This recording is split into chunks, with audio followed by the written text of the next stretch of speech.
തീർത്തും നമ്മളൊക്കെ ചിന്തിക്കേണ്ട, നമ്മുടെ ഓരോരുത്തരുടെയും നിത്യജീവിതവുമായി ബന്ധപ്പെടുന്ന വീടിനെ കുറിച്ചും അതിന്റെ പരിസരത്തെ സംബന്ധിച്ചുമൊക്കെ സംസാരിക്കാൻ വേണ്ടി തീരുമാനിച്ചിട്ടുള്ളത്.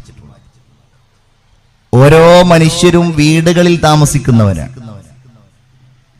ഒന്നുകിൽ സ്വന്തം വീടാകാം, ഭർത്താവിന്റെ വീടാകാം, മക്കളുടെ വീടാകാം, അതല്ലെങ്കിൽ നമുക്ക്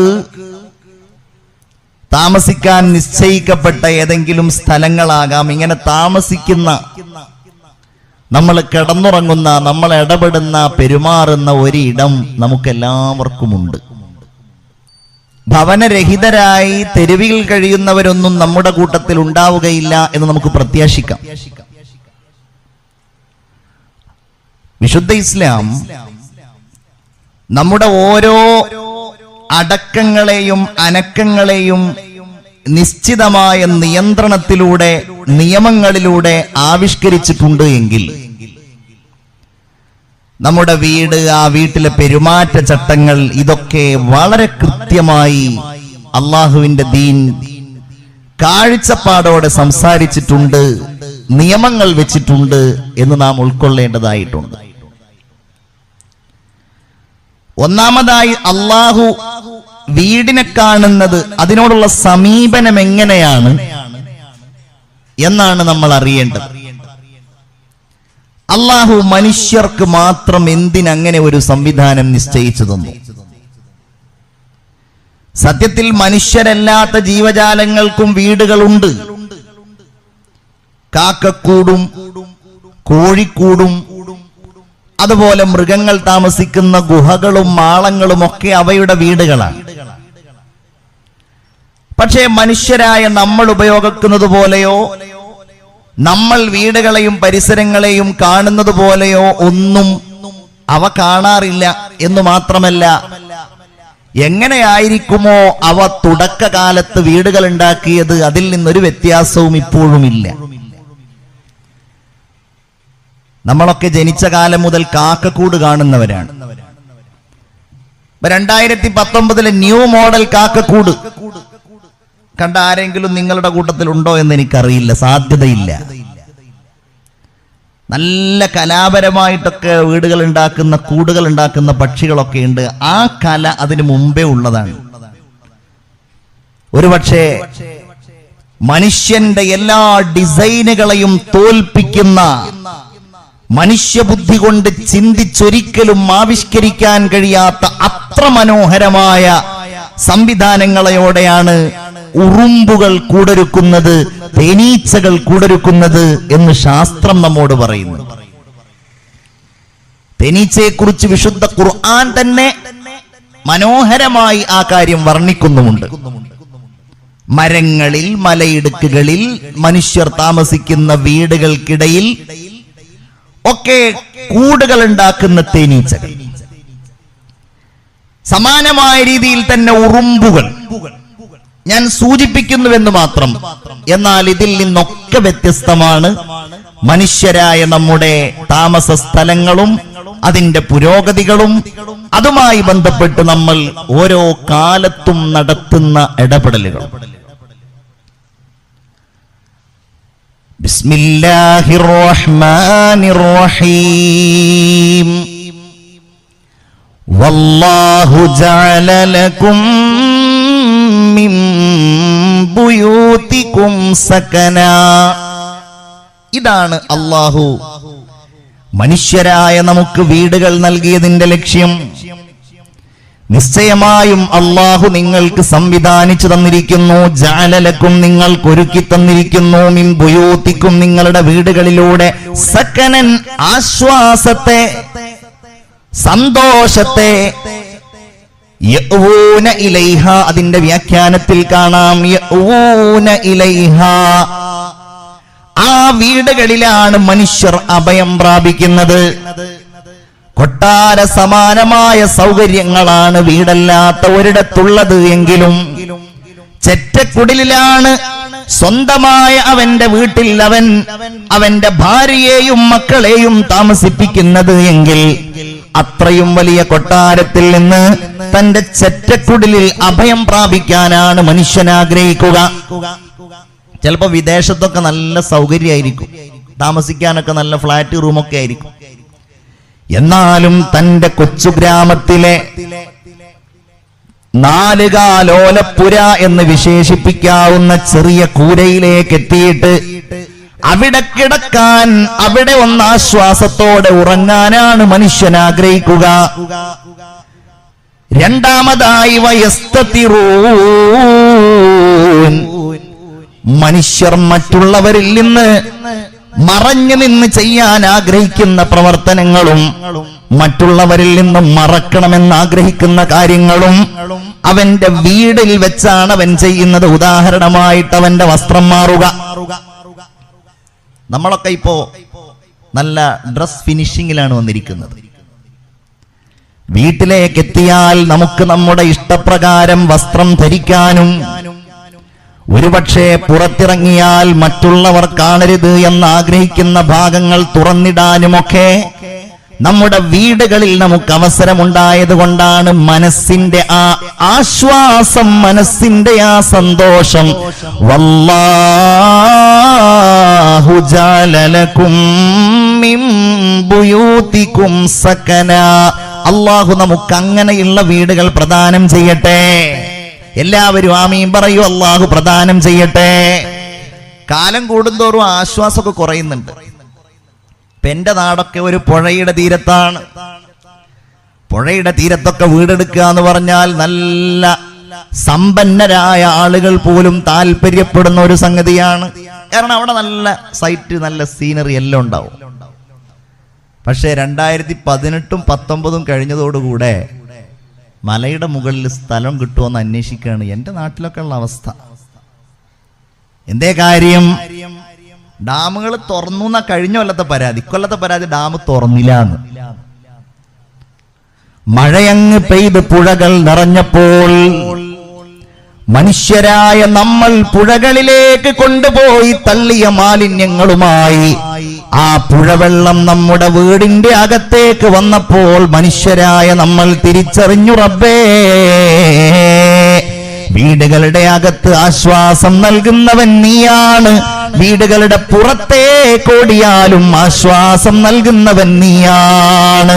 വീടിന്റെ അകത്ത് കിടന്നുറങ്ങുമ്പോഴാണ് പുഴവെള്ളം വരുന്നത്. ആ വെള്ളത്തിൽ നിന്ന് ഓടി ഒലിക്കുളിക്കുമ്പോഴാണ്, ആ വെള്ളത്തിൽ നിന്ന് ഓടി രക്ഷപ്പെടുമ്പോഴാണ് റഹ്മാനായ റബ്ബ് സുബ്ഹാനഹു വ തആല എന്തിനാണ് ഉയർന്ന ഇടങ്ങളിൽ പുഴയിൽ നിന്ന് വെള്ളം കിട്ടാത്ത ഇടങ്ങൾ സംവിധാനിച്ചിരിക്കുന്നത് എന്നോരോ മനുഷ്യനും തിരിച്ചറിയുന്നത്. വല്ലാഹു ജഅല ലക്കും മിൻ ബുയൂതികും സകന. ഹോം എന്നാണ് ഇംഗ്ലീഷിൽ യഥാർത്ഥത്തിൽ വീടിന് പറയാം. ഹോം, ഹൗസ് എന്നും പറയും. ഹോം എന്ന് പറഞ്ഞാൽ അതിന്റെ വ്യാഖ്യാനം വേർ ദ ഹാർട്ട് ഈസ് എന്നാണ്. നിന്റെ ഹൃദയം ഏത് പ്രദേശവുമായാണോ, ഏത് സ്ഥലവുമായാണോ ബന്ധിച്ചിരിക്കുന്നത്, അവിടെയാണ് നിന്റെ ഹോം, നിന്റെ മാതൃഗൃഹം, നിന്റെ മാതാവുള്ള ഗൃഹം, നിന്റെ വീട്, നിന്റെ യഥാർത്ഥ ജന്മസ്ഥലം, നിന്റെ ജന്മവീട്. അല്ലാഹു റബ്ബുൽ ഇസ്സത്ത് ആ വീടിനോട് വലിയ ആദരവും ആ വീടിനോട് വലിയ ഇഷ്ടവും നൽകുന്നത് എപ്പോഴാണെന്നറിയുമോ? മുഅ്മിനീങ്ങളായ നമ്മുടെ വീടിന്റെ അലങ്കാരം അതിന്റെ കമനീയത കൊണ്ടല്ല, അതിന്റെ ഭംഗി കൊണ്ടല്ല, അതിന്റെ പുറംഭാഗത്തെ വിശാലത കൊണ്ടല്ല, എന്റെ വീട് നിൽക്കുന്നത് 2 ഏക്കറിലാണ് എന്നുള്ളത് കൊണ്ടല്ല, നമ്മുടെ വീടിനെ അലങ്കരിക്കാൻ ചെലവഴിച്ചിരിക്കുന്ന ലക്ഷക്കണക്കിന് രൂപയുടെ അലങ്കാര വസ്തുക്കൾ കൊണ്ടല്ല അല്ലാഹു ആ വീടിനെ ഇഷ്ടപ്പെടുന്നത്, റഹ്മാനായ റബ്ബ് ആ വീടിനോട് താല്പര്യം കാണിക്കുന്നത്, അല്ലാഹു ആ വീട്ടിലേക്ക് അവന്റെ റഹ്മത്ത് ഇറക്കുന്നത് റബ്ബിന്റെ സ്മരണ ആ വീട്ടിലുണ്ടാകുമ്പോഴാണ്, അല്ലാഹുവിന്റെ ഓർമ്മ ആ വീട്ടിൽ നിലനിൽക്കുമ്പോഴാണ്. ഹബീബായ റസൂലുള്ളാഹി സ്വല്ലല്ലാഹു അലൈഹി വസല്ലമ തങ്ങൾ പറയുന്നത്, മസലുൽ ബൈത്തിൽ ലദീ യുദ്കറുല്ലാഹു ഫീ വൽബൈത്തിൽ ലദീ ലാ യുദ്കറുല്ലാഹ ഫീ മിസ്ലൽ ഹയ്യി വൽ മയ്യിതി. അല്ലാഹുവിനെ ഓർക്കപ്പെടുന്ന ഒരു വീട് എന്ന് പറഞ്ഞാൽ അവിടെ രാവിലെ എല്ലാവരും എഴുന്നേൽക്കുന്നുണ്ട്. അത് തന്നെയാണ് റബ്ബിനെ ഓർക്കലിന്റെ പ്രാരംഭം. അല്ലാഹുവിനെ ഓർക്കാൻ ആ വീട്ടുകാർ മുഴുവൻ എഴുന്നേൽക്കുന്നുണ്ട്. അസ്സലാത്തു ഖൈറും മിനൻ നൗം. പള്ളിയിൽ നിന്ന് ബാങ്കൊലി മുഴങ്ങുന്നതിന്റെ മുമ്പേ പള്ളിയിലേക്ക് പോകേണ്ടവർ പോകുന്നുണ്ട്. വീട്ടിലുള്ളവർ എഴുന്നേറ്റ് ഇരിക്കുന്നുണ്ട്, വുളൂ ചെയ്യുന്നുണ്ട്, ഖിബിലയിലേക്ക് മുന്നിടുന്നുണ്ട്. എന്നിട്ട് നിസ്കരിക്കുമ്പോൾ ആ വീട്ടിലുള്ളവർ മുഴുവൻ അല്ലാഹുവിലേക്ക് ഇരു കരങ്ങളും ഉയർത്തി അല്ലാഹുമ്മ ഹ്ദിനി ഫീമൻ ഹദൈത് വആഫിനി ഫീമൻ ആഫൈത്. അത് എന്റെ പ്രിയപ്പെട്ട ഉമ്മ നിങ്ങൾ ചൊല്ലിയാൽ, ആ ഉമ്മയുടെ മകൾ ചൊല്ലിയാൽ, ആ വീട്ടിലുള്ള മരുമകൾ ചൊല്ലിയാൽ, ആ വീട്ടിലുള്ള കൊച്ചുമക്കൾ ചൊല്ലിയാൽ, 7 വയസ്സിന് മുകളിലുള്ള എല്ലാവരും ഇരു കരങ്ങളും ഉയർത്തിയിട്ട് വആഫിനി ഫീമൻ ആഫൈത് വതവല്ലനി ഫീമൻ തവല്ലൈത്. അല്ലാഹുവേ, നീ സന്മാർഗത്തിലാക്കിയവരോടുകൂടെ എന്നെയും നീ സന്മാർഗത്തിലാക്കണമേ. വആഫിനി ഫീമൻ ആഫൈത്. നീ എല്ലാ ശേഷിയും നൽകിയവർക്കോടുകൂടെ എനിക്കും നീ സകല കഴിവും നൽകണമേ, എനിക്കും നീ സുഖങ്ങൾ നൽകണമേ. വതവല്ലനി ഫീമൻ തവല്ലൈത്. നീ ഏറ്റെടുത്ത മുഅ്മിനീങ്ങളുണ്ടല്ലോ, അവരോടൊപ്പം എന്നെയും നീ ഏറ്റെടുക്കണേ. ഇത് ഉമ്മ ദുആ ചെയ്യുകയാണ്, പൊന്നുമോള് ദുആ ചെയ്യുകയാണ്, ഭർത്താവ് ദുആ ചെയ്യുകയാണ്, ഭാര്യ ദുആ ചെയ്യുകയാണ്. വബാരിക് ലീ ഫീമാ അഅ്തൈത്. ചായ ഉണ്ടാക്കിയിട്ടില്ല, ഭക്ഷണം ഉണ്ടാക്കിയിട്ടില്ല, നാട്ടുകാരും ഉണർന്നു തുടങ്ങിയിട്ടില്ല, അയൽ വീട്ടിൽ വെട്ടം വീണിട്ടില്ല. അതിന്റെ മുമ്പേ കൈകൾ ഉയർത്തിയിട്ട് വബാരിക് ലീ ഫീമാ അഅ്തൈത്. നീ ഞങ്ങൾക്ക് നൽകുന്നതിൽ നീ അനുഗ്രഹം ചൊരിയണമെന്ന് അല്ലാഹുവിനോട് ദുആ ചെയ്യുമ്പോ തീർന്നില്ല. വബാരിക് ലീ ഫീമാ അഅ്തൈത് വഖിനി ശർറ മാ ഖളൈത്. അല്ലാഹുവേ, വല്ല ഷർറും നീ വിധിച്ചിട്ടുണ്ട് എങ്കിൽ അതിൽ നിന്ന് എനിക്ക് നീ കാവൽ നൽകണമെന്ന് ആ വീട്ടിലുള്ള എല്ലാവരും സുബ്ഹിയിലുള്ള ഖുനൂത്തിന്റെ ഭാഗമായിട്ട് റഹ്മാനായ റബ്ബിനോട് ദുആ ചെയ്യുമ്പോ ഫഇന്നക തഖ്ലി വലാ യുഖ്ലാ അലൈക വഇന്നഹു ലാ യദില്ലു മൻ വാലൈത്. റബ്ബിനോട് പറയാനുള്ളത്, റബ്ബിനെ മഹത്വപ്പെടുത്താനുള്ളത് ആ വീട്ടിൽ വെച്ച് പറഞ്ഞു കഴിഞ്ഞാൽ പിന്നെ എങ്ങനെയാണ് മുഅ്മിനെ റബ്ബിന്റെ കരുണ ആ വീട്ടിലേക്ക് വരാതിരിക്കുക? പിന്നെ എങ്ങനെയാണ് അല്ലാഹു തമ്പുരാൻ ആ വീടിന് നോക്കാതിരിക്കുക? പിന്നെ എങ്ങനെയാണ് ആ വീട്ടിലുള്ളവരെ അല്ലാഹു ഇഷ്ടപ്പെടാതിരിക്കുക? ഈ സ്വഭാവം നമ്മുടെ വീടുകളിൽ ഇല്ല എങ്കിൽ തിരിച്ചു കൊണ്ടുവരേണ്ട കാലം അതിക്രമിച്ചിരിക്കുകയാണ്. നമ്മുടെ വീടിന്റെ അകത്തളങ്ങളെ അല്ലാഹുവിന്റെ സ്മരണയിൽ നമ്മൾ നിലനിർത്തി കഴിഞ്ഞാൽ അങ്ങനെയുള്ള വീടിനെ കുറിച്ചാണ് അല്ലാഹുവിന്റെ ഹബീബ് പറയുന്നത്. അത് ജീവനുള്ളതിനെ പോലെയാണ്, അതില്ലെങ്കിലോ അത് മയ്യിത്തിനെ പോലെയാണ്, അത് ശവത്തെ പോലെയാണ്. അല്ലാഹു നമ്മളെ കാത്തുരക്ഷിക്കട്ടെ. എല്ലാവരും ആമീൻ പറയും. അല്ലാഹു നമ്മളെ കാത്തുരക്ഷിക്കട്ടെ. നമ്മുടെ വീടുകൾ അല്ലാഹുവിന്റെ സ്മരണയുള്ള വീടുകളാണ്. ഞാൻ ചെറിയൊരു ഉദാഹരണം പറഞ്ഞു എന്നേ ഉള്ളൂ.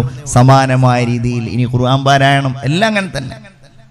എന്നാ നമ്മുടെ വീടുകളിലുള്ളതോ സിനിമയുടെ ശബ്ദമാണ്, സീരിയലിന്റെ ഒച്ചയാണ്, മൊബൈൽ ഫോണിലുള്ള ഓരോ കാർട്ടൂണുകളാണ്, മൊബൈൽ ഫോണുകളിലൂടെ യൂട്യൂബിലൂടെ വാട്സാപ്പിലൂടെ കേൾക്കുന്ന ശബ്ദഘോഷങ്ങളാണ്. അവിടെ പരസ്പരമുള്ള സംസാരമില്ല, അവിടെ ഇടപെടലുകളില്ല, അവിടെ സ്നേഹം പങ്കുവെക്കലുകളില്ല.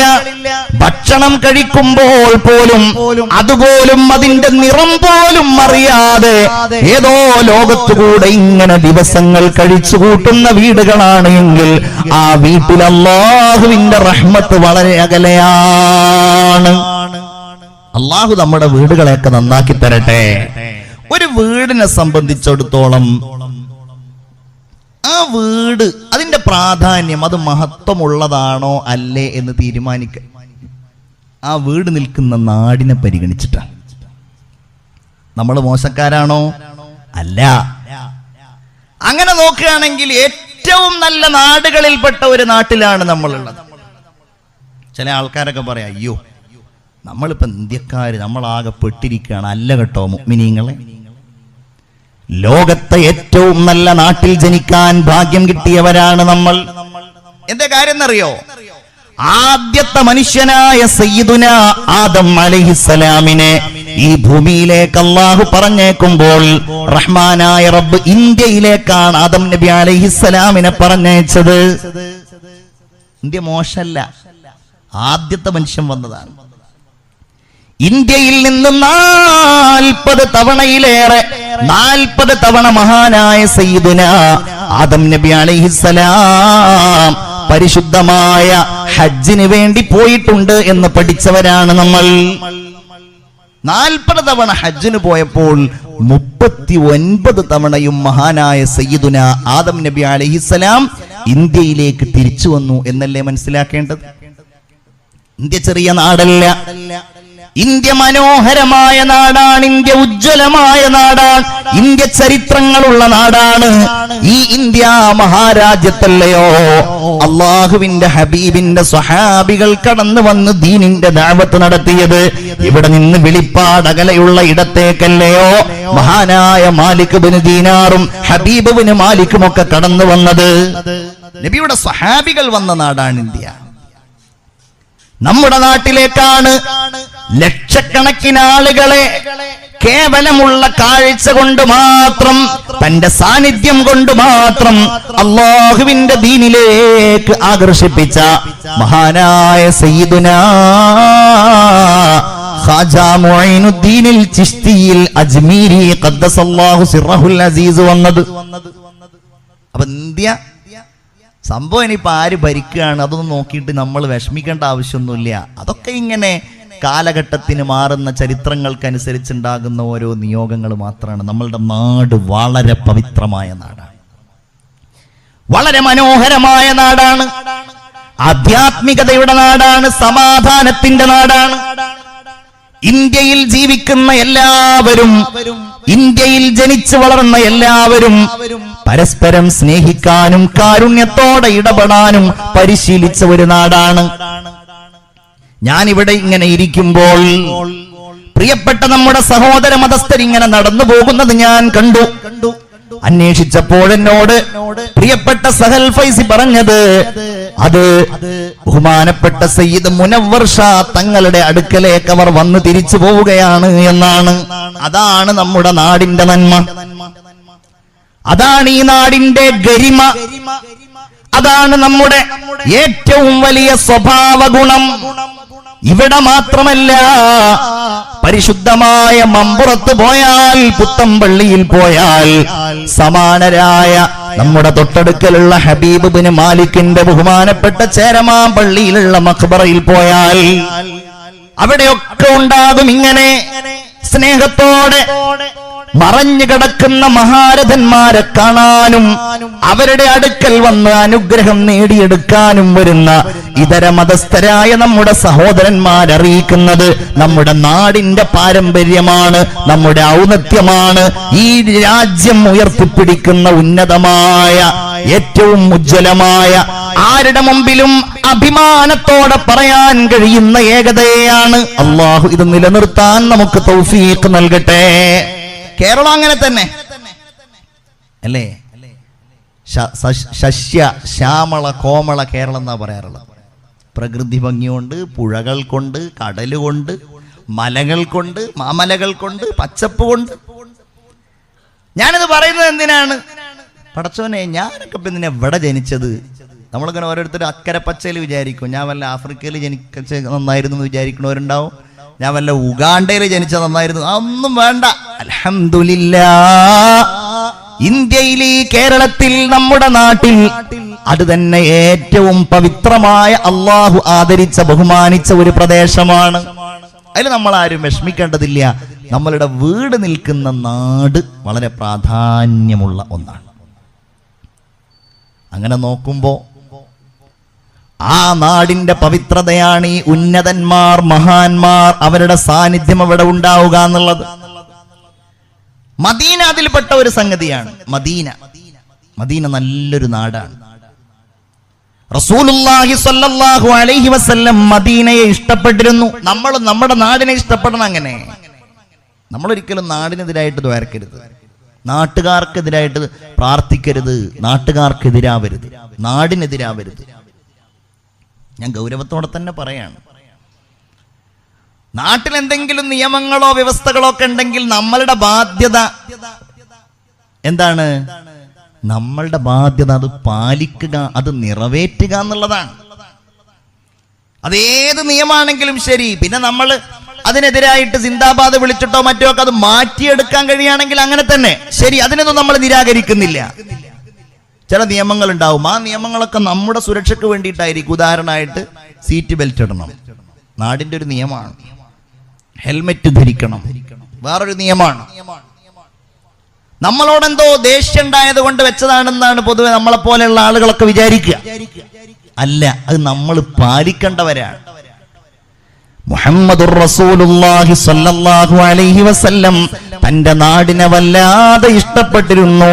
മദീന കോ ജായേ ജി ചാഹതാ ഹൈ മുഖദ്ദർ ബനായേ जी चाहता है मदीना के आका दो आलम के मौला तेरे पास आए जी चाहता है मदीना के बातें मदीना के आका मदीना के मौला सुने और सुनाए जी चाहता है. പരിശുദ്ധമായ മദീനയുടെ കഥകൾ പറയാൻ, മദീനയുടെ ചരിതം പറയാൻ എന്റെ ഹൃദയം അഭിലഷിക്കുകയാണ്, എന്റെ മനസ്സ് വല്ലാതെ കൊതിക്കുകയാണ്. എന്തേ മദീനയെ നബി വല്ലാതെ സ്നേഹിച്ചു? രണ്ട് കാര്യങ്ങളുണ്ട് അതിൻ്റെ. ഒന്നെന്താണ്, നമ്മൾ മദീന കാണാൻ ആഗ്രഹിക്കണം എന്നുള്ളതാണ്. അള്ളാഹു തൗഫീഖ് നൽകട്ടെ. അല്ലേ, പോകാൻ ആഗ്രഹമുണ്ടല്ലോ, മദീനയിലൊന്ന് പോകാൻ, റസൂലുള്ളാഹിന്റെ റൗളയൊന്ന് കാണാൻ. അവിടെ ലക്ഷോപലക്ഷം വരുന്ന ആളുകൾ 2 റക്അത്ത് നിസ്കരിച്ച് സുജൂദ് ചെയ്യുന്ന, ലോകത്തെ അല്ലാഹു തമ്പുരാന്റെ ഏറ്റവും പവിത്രമായ സ്വർഗലോകത്തൊന്ന് പ്രവേശിക്കാൻ വിശുദ്ധമായ ആ റൗളയിൽ പോയിട്ടൊന്ന് സുജൂദ് ചെയ്യാൻ ആഗ്രഹിക്കാത്ത, അതിന് മനസ്സ് കൊതിക്കാത്ത മുഅ്മിനീങ്ങളുണ്ടോ പ്രിയപ്പെട്ടവരെ? ആ മദീനയെ നമ്മൾ സ്നേഹിക്കണം എന്നുള്ളതാണ് അതിന്റെ ഒരു പാഠം. രണ്ടാമത്തെ പാഠം എന്താണ്? മദീനയെ റസൂലുള്ള സ്നേഹിച്ചതുപോലെ നമ്മൾ മദീനയെ സ്നേഹിക്കണം എന്നുള്ളതാണ്. നമ്മൾ നമ്മുടെ നാടിനെ സ്നേഹിക്കണം എന്നുള്ളതാണ്.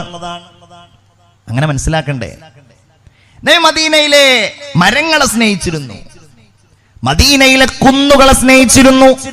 മദീനയിലെ ഉയർന്നു നിൽക്കുന്ന ഒരു കുന്നാണ് ഉഹദ് പർവ്വതം. വലിയ ഒരു മലയാണ്, വലിയ ഒരു മലനിരയാ.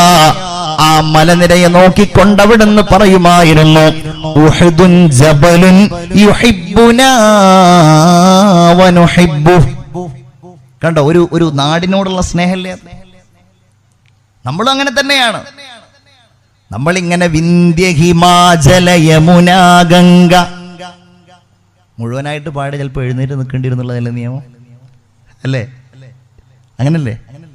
എന്ത് ഗാനാണ്? ദേശീയ ഗാനം പാടിയിരുന്നെങ്കിൽ അതുകൊണ്ട് മുഴുവൻ പാടുന്നില്ല. ഇനിയിപ്പോൾ അത് കേസാവേണ്ട, ലൈവ് ഉണ്ടല്ലോ. അപ്പോൾ എങ്ങനെയാണ്? അപ്പൊ അതിലൊക്കെ പറയുന്ന യമുനയും ഗംഗയും നമ്മളുടെ നാട്ടിലുള്ള മലകളും ഹിമാലയവും കുന്നുകളും പർവ്വതങ്ങളും ഇതൊക്കെ ഏതോ അല്ല, ഏതാണെങ്കിലും അങ്ങനെ തന്നെ. നമ്മുടെ നാടിനെ ഇഷ്ടപ്പെടണം, കശ്മീരിനെ ഇഷ്ടപ്പെടണം, പഞ്ചാബിനെ ഇഷ്ടപ്പെടണം, അസാമിനെ ഇഷ്ടപ്പെടണം, അവിടെയുള്ള ജനങ്ങളെ ഇഷ്ടപ്പെടണം, അവിടെയുള്ള മലകളെ പോലും ഇഷ്ടപ്പെടണം. എത്രത്തോളം എന്ന് വെച്ചാൽ റസൂലുള്ളാഹി തങ്ങൾ തന്റെ നാട്ടിലുള്ള സാധനങ്ങൾക്ക് വേണ്ടി ദുആ ചെയ്യുമായിരുന്നു. അത് നബിക്ക് തന്റെ നാടിനോടുള്ളൊരു സ്നേഹം കൂടല്ലേ? അല്ലാഹുമ്മ ബാരിക് ലനാ ഫീ സ്വാഇനാ, അല്ലാഹുമ്മ ബാരിക് ലനാ ഫീ മദീനത്തിനാ ഹാദി. പടച്ചോനെ, ഈ മദീനയിൽ നീ ബറക്കത്ത് ചെയ്യണേ, ഈ മദീനയിൽ നീ അനുഗ്രഹം ചൊരിയണേ. മദീനയിൽ പോയിട്ട് അവിടെ നിന്ന് ഈത്തപ്പഴം വാങ്ങുമ്പോ, അവിടെ നിന്ന് സാധനങ്ങൾ വാങ്ങുമ്പോ ഞാൻ എന്റെ കൂടെയുള്ളവരോട് പറയാറുണ്ട്, നിങ്ങൾ വാങ്ങിക്കൊള്ളുക. എന്തേ കാര്യമെന്നറിയോ? ഈ മദീനയിലുള്ള ഓരോ സാധനങ്ങൾക്കും അല്ലാഹുവിന്റെ റസൂൽ ദുആ ചെയ്തിട്ടുണ്ട്. അതിന്റെ വില നോക്കിയിട്ടല്ല. മുഅ്മിനീങ്ങളെ, ഹജ്ജിന് പോയ ആളുകൾ, ഉംറക്ക് പോയ ആളുകൾ, നമുക്ക് വല്ലതും അതിൽ നിന്ന് സമ്മാനിക്കുമ്പോ അത് ഒരു ഈത്തപ്പഴത്തിന്റെ ചുളയാണെങ്കിലും, അതെത്ര നിസാരമായ സാധനമാണെങ്കിലും മദീനയിൽ നിന്ന് വാങ്ങിയാൽ ആ സാധനത്തിന് വലിയ പവിത്രതയുണ്ട്, അതിന് വലിയ ബറക്കത്തുണ്ട്. അപ്പൊ ഞാൻ പറയുന്നത്, റസൂലുള്ളാഹി തങ്ങൾ തന്റെ നാടിനോടുള്ള ഇഷ്ടം കൂടെ പ്രകടിപ്പിച്ചതാണത്. എന്നതുപോലെ നമ്മുടെ നാട്ടിലെ സാധനങ്ങളോട്, നമ്മുടെ നാട്ടിലെ വസ്തുക്കളോട് ഇന്ന് തീരെ താല്പര്യമില്ലാത്ത ഒന്നായിട്ട് മാറിയിട്ടുണ്ട് എന്ന് ഞാൻ പറഞ്ഞാൽ നിങ്ങൾ ആരാണ് അതിനെ നിഷേധിക്കുക? നമുക്കിന്ന് സ്വദേശി വസ്തുക്കളോട് താല്പര്യം വളരെ കുറവാണ്, എല്ലാം വിദേശി. ഇനിയിപ്പോൾ എല്ലാവരും എൻ്റെ ഡ്രസ്സിലേക്കും എൻ്റെ വാച്ചിലേക്കും എൻ്റെ ബാക്കിയുള്ളതിലേക്കൊക്കെ നോക്കും, ഇതൊക്കെ എവിടുന്ന് മെയ്ഡ് ചെയ്തതാണെന്നുള്ളത്, എവിടുന്ന് മേക്ക് ചെയ്താന്ന് നോക്കുമല്ലേ. Made in India, made in Keralam, നല്ല സാധനങ്ങളൊക്കെ തിന്നാൻ വലിയ മടിയാണ് അല്ലേ. അയൽവാസി ഉണ്ടാവും, നല്ല കൃഷി ചെയ്യുന്നു, അയാളുടെ അടുക്കൽ പോയിട്ടുണ്ടെങ്കിൽ കുറച്ച് പൈസ കൊടുത്താൽ നല്ല പഴം കിട്ടും, നല്ല പയറ് കിട്ടും, നല്ല ചീര കിട്ടും. അന്വേഷിക്കൂലേ? ഇപ്പൊ എല്ലാവരും വലിയ റിലയൻസിന്റെയും സമാനമായ മറ്റു കുത്തകളുടെയൊക്കെ കടയിൽ പോയിട്ടുണ്ടെങ്കിൽ എല്ലാം ഫ്രഷ് ആയിട്ട് തന്നെ കിട്ടും. ചില കടകളുടെ പേര് തന്നെ ഫ്രഷ് എന്നാണ്, ഒക്കെ ഫ്രഷ് ആയിട്ട് കിട്ടും. വിഷാംശങ്ങളും എത്ര ദിവസം ഇരുന്നാലും ഒരു കേടും വരാത്ത വിഭവങ്ങൾ, അതിനോട് വലിയ പ്രിയാണ്. നമ്മളുടെ നാടിനോട് പ്രിയം വേണം, അതിനെ പ്രോത്സാഹിപ്പിക്കണം. നമ്മളുടെ നാട്ടിലെ അരി, നമ്മളുടെ നാട്ടിലെ പലചരക്കുകൾ, നമ്മളുടെ നാട്ടിലെ സാധനങ്ങൾ, പച്ചക്കറികൾ. പിന്നെ ഇങ്ങനെ പറയണ്ടാവും അതിനെ എവിടെയാ കിട്ടുന്നത്, അതിന് വേറെ നമ്മൾ നോക്കണത് വേറെ കാര്യം. ഏതായാലും നമ്മൾ കിട്ടുന്നത് ഉപയോഗിക്കാൻ പഠിക്കണം എന്നുള്ളതാണ്. അതിനൊക്കെ വേണ്ടി ശബ്ദിച്ച വലിയ മഹാന്മാരുണ്ടായിരുന്നു, ഗാന്ധിജിയെ പോലുള്ള ആളുകൾ. ഓലൊക്കെ വിദേശ വസ്തുക്കൾ ബഹിഷ്കരിച്ചിട്ട് ഇന്ത്യയുടെ സ്വാതന്ത്ര്യ സമരം തന്നെ നടത്തിയ ആളുകളാണ്. അതൊരു നമ്മളുടെ ഒരു സത്യവിശ്വാസിയുടെ ഒരു മാർഗമാണെന്നാണ് ഞാൻ പറയുന്നത്.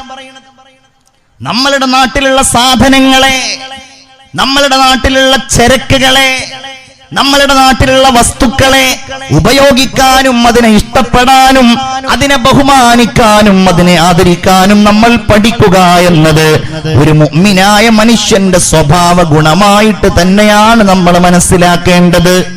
ചുരുക്കത്തിൽ നമ്മൾ താമസിക്കുന്ന നാട് വളരെ പ്രധാനമാണ്. ഇനി നമ്മളുടെ വീടുമായി ബന്ധപ്പെട്ട് നോക്കുമ്പോൾ നമ്മൾ പഠിക്കേണ്ട ഒരു വിഭാഗം അയൽവാസികളാണ്.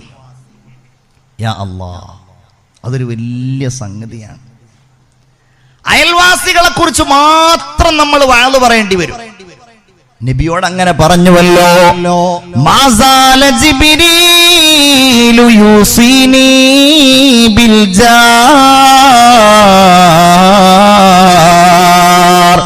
അയൽവാസികളോട് ഞാൻ പാലിക്കേണ്ട മര്യാദകളെ കുറിച്ച് എന്നോട് ജിബ്രീൽ ഉപദേശിച്ചു കൊണ്ടേയിരുന്നു.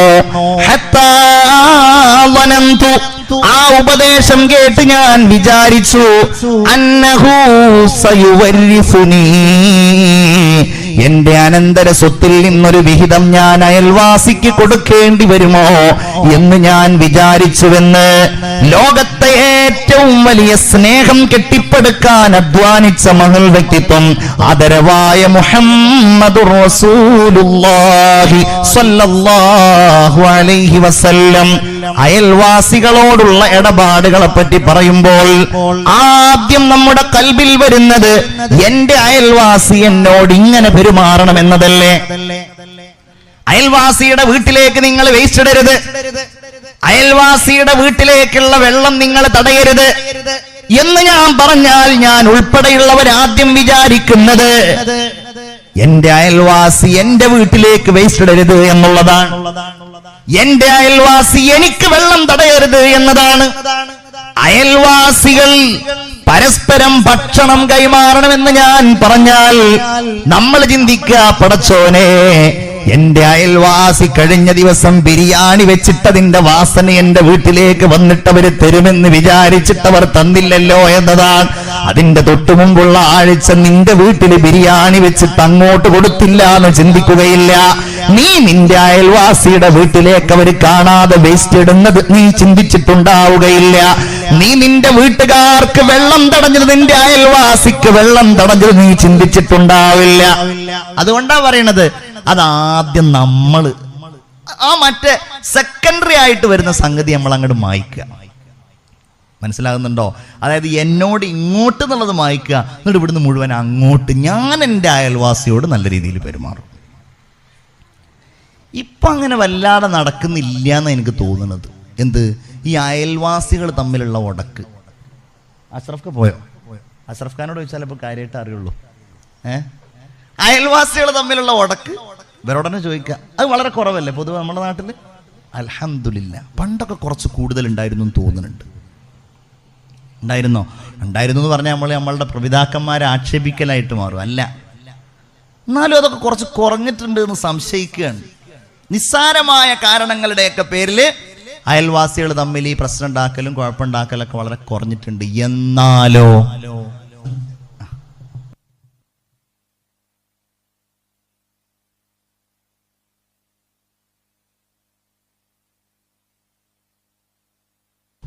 അപ്പൊ എന്താ പറഞ്ഞത്? നമ്മളുടെ അയൽപക്കത്ത് താമസിക്കുന്ന ആളുകൾ, ആ അയൽപക്കത്ത് താമസിക്കുന്ന ആളുകളുമായിട്ട് ഉണ്ടാകുന്ന പ്രശ്നങ്ങളും കലാപങ്ങളും കലഹങ്ങളൊക്കെ കുറവാണ് എന്ന് നമ്മൾ സങ്കല്പിച്ചാലും, ഞാനൊരു കാര്യം പറയട്ടെ, അസൂയ, പരസ്പരമുള്ള വിദ്വേഷം, മാനസികമായ അകൽച്ച, ഇതിനൊന്നും കുറവ് വന്നിട്ടില്ല എന്നാണ് ഒരു ചെറിയ നിരീക്ഷണത്തിൽ നിന്ന് മനസ്സിലാകുന്നത്. കഠിനമായ തെറ്റ്, പറിച്ചറിയേണ്ട പാപം, കൽബ് ശുദ്ധിയാക്കുന്നവർ ആദ്യം ചെയ്യേണ്ടത് അതാണ്. എത്രത്തോളം എന്ന് വെച്ചാൽ, നമ്മുടെ മക്കൾ അസൂയ പഠിച്ചെടുക്കുന്നത്, നമ്മുടെ മക്കൾ കുശുമ്പ് പഠിച്ചെടുക്കുന്നത് നമ്മുടെ അയൽവാസികളെ സംബന്ധിച്ച് നമ്മൾ പറയുന്ന കാര്യങ്ങളിൽ നിന്നാണെന്ന് പലപ്പോഴും നമ്മൾ അറിയാതെ പോവുകയാണ്. അയൽവാസിയുടെ വീട്ടിലെ കുട്ടികളോടുകൂടെ കളിക്കാൻ പോകുമ്പോ, അല്ലെങ്കിൽ അയൽവാസിയുടെ വീട്ടിലെ കുട്ടി, അയൽപക്കത്തുള്ള കുട്ടി നിന്റെ മകനോടുകൂടെ ഒരേ ക്ലാസ്സിൽ പഠിക്കുമ്പോ അവർക്ക് കിട്ടിയ മാർക്കിനെ സംബന്ധിച്ച് നിങ്ങൾ സംസാരിക്കുമ്പോ, അവരുടെ പ്രകടനങ്ങളെ കുറിച്ച് സംസാരിക്കുമ്പോ അസൂയ പഠിക്കുന്നു, അവിടെ കുശുമ്പ് പഠിക്കുന്നു. ശ്രദ്ധിക്കേണ്ടതല്ലേ? അയൽവാസികളെ സ്നേഹിക്കാൻ പഠിക്കണം, ബഹുമാനിക്കാൻ പഠിക്കണം, ആദരിക്കാൻ പഠിക്കണം. എന്റെ പ്രിയപ്പെട്ട മുഅ്മിനീങ്ങളെ, അയൽവാസികളെ സംബന്ധിച്ച് ഹബീബായ റസൂലുള്ളാഹി സ്വല്ലല്ലാഹു അലൈഹി വസല്ലമ തങ്ങൾ പറഞ്ഞത് ഫൽയുക്രിം ജാറഹു, അയൽവാസിയെ അവൻ ബഹുമാനിക്കട്ടെ എന്നതാണ്. ഇസ്ലാമിൽ അയൽവാസി എങ്ങനെയാ? വീടിന്റെ പരിസരം വിഷയല്ലേ? ഇസ്ലാമിന്റെ അയൽവാസി എന്ന് പറഞ്ഞാൽ മതിലിന്റെ അപ്പുറത്തുള്ള ആളല്ല, മതിലിന്റെ അപ്പുറത്തുള്ള ആളല്ല. പിന്നെയോ അതിന്റെയും അപ്പുറത്ത് 40 വീടുകൾ. ഒരഭിപ്രായ പ്രകാരം ഓരോ ഭാഗത്തേക്കും 40 വീടുകൾ എന്നാണ്. അവരോടൊക്കെ നമ്മൾ നല്ല രീതിയിൽ പെരുമാറണം. ഹബീബായ റസൂലുള്ളാഹി സ്വല്ലല്ലാഹു അലൈഹി വസല്ലം പറയുന്ന ഹദീസ് കേട്ടോളൂ. ലാ യുഅ്മിനു അഹദുക്കും, നിങ്ങളിൽപ്പെട്ട ഒരാളും മുഅ്മിനാവുകയില്ല ഹത്താ യഅ്മന ജാറുഹു ബവാഇഖ, ഇവനിലൂടെ ഉണ്ടാകുന്ന പ്രയാസങ്ങളിൽ നിന്ന് അവന്റെ അയൽവാസികൾ നിർഭയനാകുന്നത് വരെ നിങ്ങളിൽ ഒരാൾ മുഅ്മിനാവുകയില്ല. നമുക്ക് അങ്ങനെ പറയിപ്പിക്കാൻ കഴിയണം. വലിയ വലിയ കോട്ട മതിലുകൾ കെട്ടി ഉയർത്തി എന്റെ വീട്ടിലേക്ക് ഒരാളും വരാൻ പാടില്ല, എന്റെ വീട്ടിൽ വാഹനം തിരിക്കാൻ പോലും പാടില്ല, അയൽവാസിയുടെ വാഹനം ഒന്ന് തിരിക്കണമെങ്കിൽ, അവരുടെ ബൈക്ക് ഒന്ന് പാർക്ക് ചെയ്യണമെങ്കിൽ, അതല്ലെങ്കിൽ എന്തെങ്കിലും ഒരു കാര്യത്തിന് അയൽവാസിയുടെ വീടിന്റെ പറമ്പൊന്ന് ഉപയോഗിക്കണമെങ്കിൽ അതിനുപോലും അനുവദിക്കാതെ ഹൃദയത്തിലും ആ മതിൽ സൂക്ഷിക്കുന്നവരുണ്ടെങ്കിൽ മുഅ്മിനീങ്ങളുടെ സ്വഭാവം അതല്ല. മുഅ്മിനീങ്ങളുടെ സ്വഭാവം അല്ലാഹുവിന്റെ റസൂല് പറയുന്നത്, എനിക്ക് എന്റെ അയൽവാസി എന്നെ കുറിച്ച് അവൻ നിർഭയനായിരിക്കണം, എന്നോട് സംസാരിച്ചാൽ അവന് സന്തോഷമുണ്ടാകണം, എന്റെ അടുക്കൽ വന്നൊരു കാര്യം പറഞ്ഞാൽ അവന് ആനന്ദമുണ്ടാകണം, എന്റെ അടുക്കൽ ഒരു പ്രശ്നം അവതരിപ്പിച്ചാൽ അതിന് പരിഹാരമുണ്ടാകണം, എന്റെ അടുക്കൽ ഒരു വിഷയം വരുമ്പോ, അവന്റെ ഒരു ബുദ്ധിമുട്ട് വരുമ്പോ അവരെ ആദ്യമായി കാണുന്നതും അവരെ ആദ്യമായി സഹായിക്കുന്നതും അവരുടെ കാര്യങ്ങൾ അന്വേഷിക്കുന്നതും ഞാനാകണം.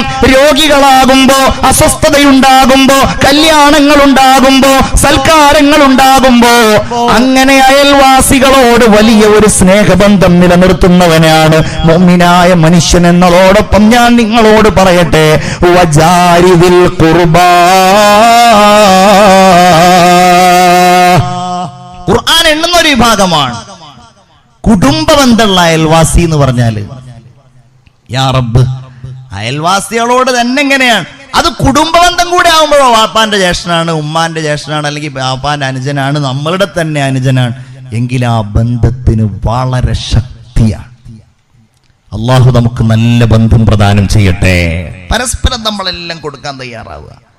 സ്നേഹം മാത്രമല്ല, അയൽവാസികൾക്ക് സാധനങ്ങൾ വിലക്കാൻ പാടില്ല എന്നാണ് നിയമം. എന്തേ? അയൽവാസികൾ ഇങ്ങനെ സാധനങ്ങൾ അങ്ങോട്ടും ഇങ്ങോട്ടും വായ്പ മേടിക്കും. ചെറിയ ചെറിയ സാധനങ്ങൾ. കോണി എന്ന് പറഞ്ഞൊരു സാധനമുണ്ട്. നമ്മളത് ചിഹ്നമായിട്ട് മാത്രമേ കാണാറുള്ളൂ. അത് ചിഹ്നമല്ല, അത് ലോകത്തുള്ള എല്ലാവർക്കും ആവശ്യം വരുന്നൊരു സാധനമാണ് കോണി. നിങ്ങളുടെ കോണി എന്ന് തന്നെ തൊട്ട അയൽവക്കക്കാരനാ പറയുന്നത്. എന്താ പറയാ, അത് ഞാൻ അങ്ങനെ കൊടുക്കാനൊന്നും പറ്റില്ല, നാളെന്നെ കൊടുത്തിട്ട് 2 മാസം കഴിഞ്ഞിട്ടാ കിട്ടിയണത് എന്ന് പറയും. മറുപടി പറയരുത്, കൊടുക്കണം. ഖുർആൻ പറയുന്നുണ്ട്, ഫവൈലുൽ ലിൽ മുസല്ലീൻ അല്ലദീന ഹും യുറാഊൻ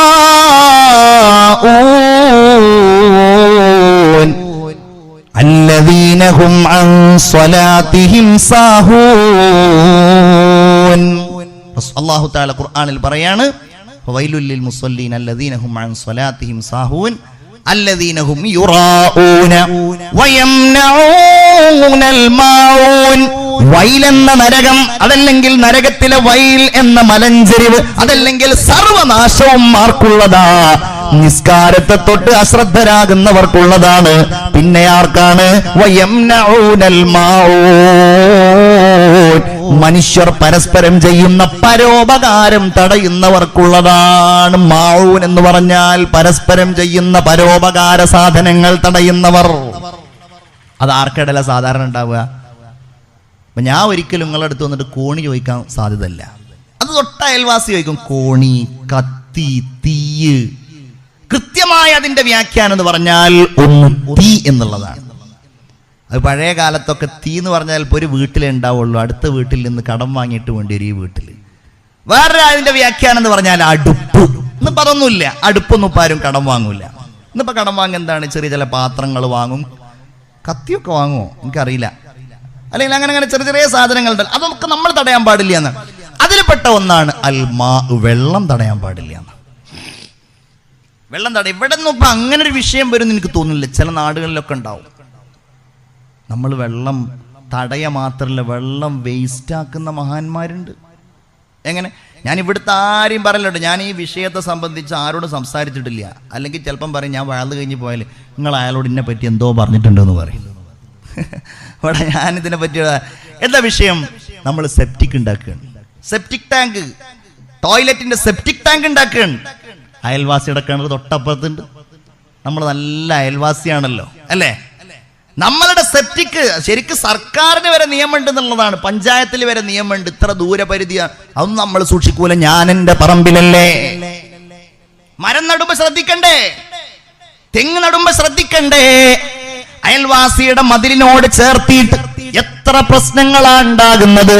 പല അയൽവാസികളെയും ബുദ്ധിമുട്ടിക്കുന്നത് ഈ മരത്തിന്റെ കേസ് കൊണ്ടായിരിക്കും. വലിയ മരമായിരിക്കും. അല്ലെങ്കിൽ വലിയ പ്ലാവായിരിക്കും, എന്നിട്ട് അതിൻ്റെ എല്ലാ വേസ്റ്റുകളും അയൽവാസിയുടെ വീട്ടിലേക്ക്, ഇതൊക്കെ അതിൽ പെട്ടതാണ്. ലാ യഅ്മനു ജാറുഹു ബവാഇഖ. ചിന്തിക്കണം, നമ്മളെ സംബന്ധിച്ച് നിർഭയനാകണം. എന്നിട്ട് അഥവാ നിങ്ങൾ ആ കൊമ്പൊന്ന് വെട്ടിയെന്ന് പറഞ്ഞിട്ടുണ്ടെങ്കിൽ അതിൻ്റെ പേരിൽ ആകെ കലാപവും കലഹങ്ങളും. നമ്മൾ ചിന്തിക്കുക, എന്നെ കൊണ്ട് എൻ്റെ അയൽവാസിക്ക് ബുദ്ധിമുട്ടുണ്ടാവരുത്, വിഷമുണ്ടാവരുത്. വെള്ളം തടയാൻ പാടില്ല. വെള്ളം എന്ന് പറഞ്ഞാൽ അതിന്റെ പ്രത്യേകത എന്താണെന്നറിയോ? ഒരു ഭൂമിയിൽ ഒരു പ്രദേശത്തിനായിരിക്കാം അല്ലാഹു തആല ആ വെള്ളം തരുന്നത് എന്നുള്ളതാണ്. അപ്പൊ ഇവിടേക്ക് ഈ ഭാഗത്തേക്കുള്ള അല്ലെങ്കിൽ ഒരു 10 20 അല്ലെങ്കിൽ ഒരു ഏക്കറോ ഭൂമിയിലേക്കുള്ള വെള്ളം യഥാർത്ഥത്തിൽ ആ ഭൂമിയിൽ തന്നെ പെയ്യുന്നുണ്ട് എന്നാണ് ശാസ്ത്രം പറയുന്നത്. മഴയായി പെയ്യുന്നുണ്ട്. അതല്ലെങ്കിൽ ആ വെള്ളം അതിൻ്റെ അടിയിലൂടെ വരും. നമ്മൾ കിണർ കുഴിക്കുമ്പോൾ അല്ലാഹു ആ കിണറിൽ വെള്ളം തരികയാണ്. അയൽവാസി കിണർ കുഴിക്കുമ്പോൾ ചിലപ്പോൾ അയൽവാസിയുടെ കിണറിലേക്ക് വന്നേക്കാം. ഇനി വന്നാലും ഇല്ലെങ്കിലും, അതല്ലെങ്കിൽ അയൽവാസിയുടെ മോട്ടോർ കേടായി പോയി. 2 ദിവസം അയൽവാസി നമ്മളുടെ മോട്ടറിൽ നിന്ന് വെള്ളമടിച്ചു. 3-ാമത്തെ ദിവസം വരുമ്പോൾ കറണ്ട് ബില്ല് കഴിഞ്ഞ മാസം തന്നെ കുറച്ച് കൂടുതലാണ് എന്ന് പറഞ്ഞാൽ മതി, തീർന്നു കാര്യം. ഈ അയൽവാസി 2 കുടം വെള്ളം അങ്ങോട്ട് കൊണ്ടുപോകുമ്പോഴേക്ക് നമ്മളുടെ കറണ്ട് ബില്ല് അങ്ങോട്ട് റോക്കറ്റ് പോലെ കുതിച്ചു വരല്ലേ. അല്ലെങ്കിൽ എൻ്റെ ഭാര്യ നാൾ എന്നോട് ചോദിച്ചു, നമ്മെക്കാൾ കൂടുതൽ അയൽവാസിക്ക് ഉണ്ടാവണം എന്ന് ആഗ്രഹിക്കുന്ന സാധനം എന്താണെന്ന് ചോദിച്ചു. അപ്പോൾ ഞാൻ അങ്ങനെ പറഞ്ഞു, കാശ്. അപ്പോൾ പൈസ ഉണ്ടാവണം. അവനോട് ആരെങ്കിലും ആഗ്രഹിക്കും നമ്മളെക്കാളും അയൽവാസിക്ക് കാശ് ഉണ്ടാവണം. ശരിക്കും അങ്ങനെ ആഗ്രഹിക്കണം. ഞാൻ കുറേ ഉത്തരം പറഞ്ഞാവും. അപ്പോൾ അവരുടെ അവസാനം എന്നോട് തമാശ പറഞ്ഞു, അതൊന്നുമല്ല, കറണ്ട് ബില്ല എന്നുള്ളതാണ്. അപ്പോൾ എന്താ സംഭവം? കറണ്ട് ബില്ല് നമുക്ക് വന്നു 1080. വേഗം നമ്മളുടെ കറണ്ട് ബില്ലിനെ സംബന്ധിച്ചല്ല ചിന്തിക്കുക. അവിടെ എത്ര കറണ്ട് ബില്ല്? അവിടെ 2000. ഓ അൽഹംദുലില്ലാ, സമാധാനമായി, നമ്മളെക്കാളുണ്ടല്ലോ. അങ്ങനെ ഇതാണ് നമ്മളുടെ സ്വഭാവം. അതിൻ്റെ ഇടയിൽ മോട്ടറും കൂടെ അടിക്കാൻ വന്നിട്ടുണ്ടെങ്കിൽ പിന്നെ പറയും വേണ്ട. യാ അല്ലാഹ്, എന്റെ പ്രിയപ്പെട്ട മുഅ്മിനീങ്ങളെ, അതുകൊണ്ട് ഞാൻ നിങ്ങളോട് പറയുകയാണ്, അയൽവാസികളോട് സ്നേഹത്തോടെ ഇടപെടുക. മഹാനായ റസൂലുള്ളാഹി സ്വല്ലല്ലാഹു അലൈഹി വസല്ലമ തങ്ങൾ മഹാനായ സയ്യിദുനാ അബൂദർ ഗിഫാരി റളിയല്ലാഹു അൻഹുവിനെ വിളിച്ചുകൊണ്ട് പറയുകയാണ്, അബൂദറേ, ഇദാ തബഖത മറഖ, നീ കറി പാകം ചെയ്താൽ ഫഅക്സിർ മാഅഹാ, അതിലുള്ള വെള്ളം നീ കുറച്ച് വർദ്ധിപ്പിക്കണേ, അതിൽ കുറച്ച് വെള്ളം കൂടുതൽ ഒഴിക്കണേ. എന്നിട്ട് നിങ്ങൾ നിങ്ങളുടെ അയൽവാസിക്കത് കൊടുക്കണേ. സയ്യിദുനാ മുഹമ്മദ് മുസ്തഫ സല്ലല്ലാഹു അലൈഹി വസല്ലം ദീനിന്റെ നിയമങ്ങൾ പാലിച്ച് നമുക്ക് സ്നേഹബന്ധം പുതുക്കേണ്ട ഒരു കാലഘട്ടത്തിലാണ് നമ്മളൊക്കെ ഉള്ളത്. അയൽവാസികൾ എല്ലാവരും മുസ്ലിങ്ങളായിക്കൊള്ളണമെന്നില്ല. നമ്മൾ ഇടകലർന്ന് ജീവിക്കുന്നവരാണ്. ക്രൈസ്തവരായേക്കാം, ഹിന്ദുക്കളായേക്കാം, മതമുള്ളവനായേക്കാം, ഇല്ലാത്തവനായേക്കാം. പക്ഷേ അതിന്റെ പേരിൽ സ്നേഹബന്ധങ്ങളിൽ നമ്മൾ കുറവ് വരുത്തുന്നവരല്ല. മുഅ്മിൻ അത് ചെയ്യുന്നല്ല. മുഅ്മിൻ ബഹുമാനിക്കുന്നവനാണ്, സ്നേഹം പങ്കുവെക്കുന്നവനാണ്. കറിയിലും പായസത്തിലും കൂടുതൽ ഉണ്ടാക്കിയിട്ട് ഇനി ഇല്ലെങ്കിൽ അതിൽ കൂടുതൽ വെള്ളം ചേർത്ത് താനാ മധുരം അനുഭവിക്കുന്നത് പോലെ തന്റെ അയൽവാസി മധുരം അറിയട്ടെ, തന്റെ അയൽവാസിയുടെ കുഞ്ഞുങ്ങളാ മധുരം അറിയട്ടെ എന്ന് ചിന്തിക്കുന്നവനാണ് മുഅ്മിൻ. അവരും അങ്ങനെ തന്നെയാണ്. അവരുടെ സവിശേഷ ദിവസങ്ങളിൽ ആ സ്നേഹം ഇങ്ങോട്ട് പങ്കുവെക്കുന്നവരാണ്. നമ്മുടെ സന്തോഷ ദിവസങ്ങളിൽ ആ സ്നേഹം അങ്ങോട്ടും പങ്കുവെക്കുന്നവരാണ്. അത് തുടരേണ്ട കാലഘട്ടത്തിലാണ് നമ്മളുള്ളത്. അതിന് വിള്ളലുകൾ വീഴ്ത്തരുത്. ഒരിക്കലും അത്തരം ആചാരങ്ങൾക്ക്, അത്തരം നന്മകൾക്ക് നമ്മൾ അവസാനമുണ്ടാക്കരുത്. അതിങ്ങനെ തുടർന്ന് സ്നേഹത്തിന്റെ, സന്തോഷത്തിന്റെ, ആനന്ദത്തിന്റെ ഈ ആഹ്ലാദ സുഗന്ധം നമുക്കിടയിൽ പടർന്ന് പരിലസിക്കേണ്ട കാലഘട്ടത്തിലൂടെയാണ് വിശ്വാസി സമൂഹമേ നമ്മൾ മുന്നോട്ട് പോകുന്നത്. അപ്പൊ അയൽവാസികളോടുള്ള ബന്ധം പിന്നെ നമ്മൾ ആഗ്രഹിക്കണം എന്നാണ്. അയൽവാസികളുടെ ഖൈർ, അയൽവാസികളുടെ നന്മ തന്നെയല്ല, അയൽവാസികൾ നന്നായി കിട്ടിയിട്ടുണ്ടെങ്കിൽ അതൊരാൾക്ക് അല്ലാഹു ചെയ്യുന്ന ഏറ്റവും വലിയ നന്മയാണെന്ന് മുഹമ്മദ് മുസ്തഫ സല്ലല്ലാഹു അലൈഹി വസല്ലം. ഇനിയിപ്പോ എല്ലാവരും ശരിക്കും ചിന്തിക്കേണ്ടത് എന്താണെന്നറിയോ? പടച്ചോനെ ആ നന്മ എനിക്ക് കിട്ടിയല്ലോ എന്നാണ്. വല്ലു ബിൽ മുഅ്മിനീന ഖൈറ എന്നാണ്. ഇത് ഞാൻ പറയുമ്പോൾ പടച്ചോൻ എൻ്റെ കാര്യം മഹാ കഷ്ടം. അല്ലെങ്കിൽ ഞാൻ പറയാണ് 3 കാര്യങ്ങൾ ഒരാൾക്ക് ഉണ്ടായിട്ടുണ്ടെങ്കിൽ, അല്ലെങ്കിൽ 4 കാര്യങ്ങൾ ഒരാൾക്ക് ഉണ്ടായിട്ടുണ്ടെങ്കിൽ അയാൾക്ക് എല്ലാ നന്മയും കിട്ടിയെന്ന് പറഞ്ഞാൽ 3 കിട്ടി, 1 പോയി. കേട്ടോളൂ, റസൂലുള്ള പറയാൻ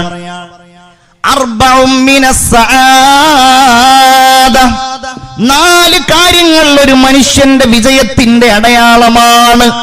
1 അൽ മർഅത്തു സ്വാലിഹ, 1 സദ്വൃത്തയായ ഇണ, നല്ലൊരു ഭാര്യ, അത് കിട്ടി. വൽ മസ്കനുൽ വാസി, നല്ല ഒരു താമസ സ്ഥലം, അതും കിട്ടി. വൽ ജാറു സ്വാലിഹ്, നല്ല ഒരു അയൽവാസി. വൽ മർകബുൽ ഹനീ, തനിക്ക് ആശ്വാസം ഉതകുന്ന ഒരു വാഹനം. ചില ആളുകൾക്ക് ആശ്വാസം ഉതകുന്നത് ഒരു കൈനറ്റി കൊണ്ടായിരിക്കും, ചില ആൾക്കാർക്ക് ഒരു സൈക്കിൾ ആയിരിക്കും, ചില ആളുകൾക്ക് ഒരു നല്ല അത്യാവശ്യം ചെറുതല്ലാത്ത ഒരു കാറായിരിക്കും, ചില ആളുകൾക്ക് വലിയൊരു കാറായിരിക്കും. അങ്ങനെ ഓരോരുത്തർക്കും അത് മനസ്സിന്റെ സന്തോഷമാണ്. നേരത്തെ പറഞ്ഞത് വലിയ വീട് എന്ന് പറഞ്ഞു, ആ വീടും അങ്ങനെ തന്നെയാണ്. അത് മനസ്സിനുണ്ടാകുന്ന ഒരു ആശ്വാസമാണ്. എൻ്റെ വീട് അൽഹംദുലില്ലാ നല്ല വീട് കേട്ടോ. സംതൃപ്തി ഇല്ലായ്മ എന്ന് പറയുന്നത് നമ്മളുടെ ആ വീടിന് വിശാലത ഇല്ല എന്നുള്ളതിൻ്റെ തെളിവാണ്. ഇതിലിപ്പോൾ 4 കിട്ടിയവരാരാന്ന് ചോദിച്ചിട്ട് കൈവെക്കാനൊന്നും ഞാൻ പറയണില്ല. അള്ളാഹു നമുക്കൊക്കെ എല്ലാം നല്ലത് തരട്ടെ. ഞാൻ പറഞ്ഞല്ലോ 4, അയ്യോ 1 പോയി. അയൽവാസിന്റെ കാര്യം പറഞ്ഞിട്ടാണോ അതോ ഭാര്യയുടെ കാര്യം പറഞ്ഞിട്ടാണോ? ഏത് കാര്യം പറഞ്ഞിട്ടാന്നുള്ളത് നിങ്ങൾ ആലോചിച്ചാൽ മതി. അള്ളാഹു നമുക്കൊക്കെ നല്ലത് തരട്ടെ. അപ്പൊ ഇനി ഒരാളുടെ അയൽവാസി നല്ലതല്ല എന്ന് വിചാരിക്കുക, അങ്ങനെ ഉണ്ടാവാം. ഇടക്കിടക്ക് ഇവർക്കെതിരെ കേസ് കൊടുക്കുന്ന അയൽവാസിയാണ്.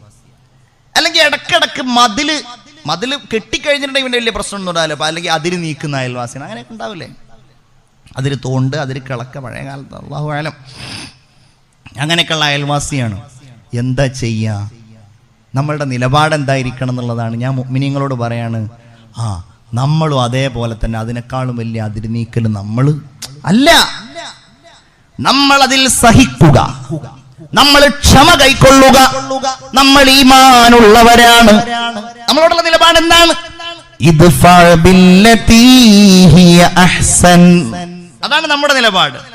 നിന്റെ അതിര് അയൽവാസി നീക്കിയാൽ, നിനക്കെതിരായി കേസ് കൊടുത്താൽ, നിനക്കെതിരായി അപവാദം പറഞ്ഞാൽ, നിന്റെ സാധനങ്ങൾ കൊണ്ടുപോയിട്ട് അയാൾ തിരിച്ചു തരാതെ നിന്നെ ബുദ്ധിമുട്ടിച്ചാൽ, അയൽവാസിയാന്നുള്ള പരിഗണന കൊടുത്തിട്ട് ഇവിടെ പ്രത്യേക നിലപാട്, ആ നിലപാട് പൊതുവായ നിലപാടാണ്. എന്താണ് ആ നിലപാട്?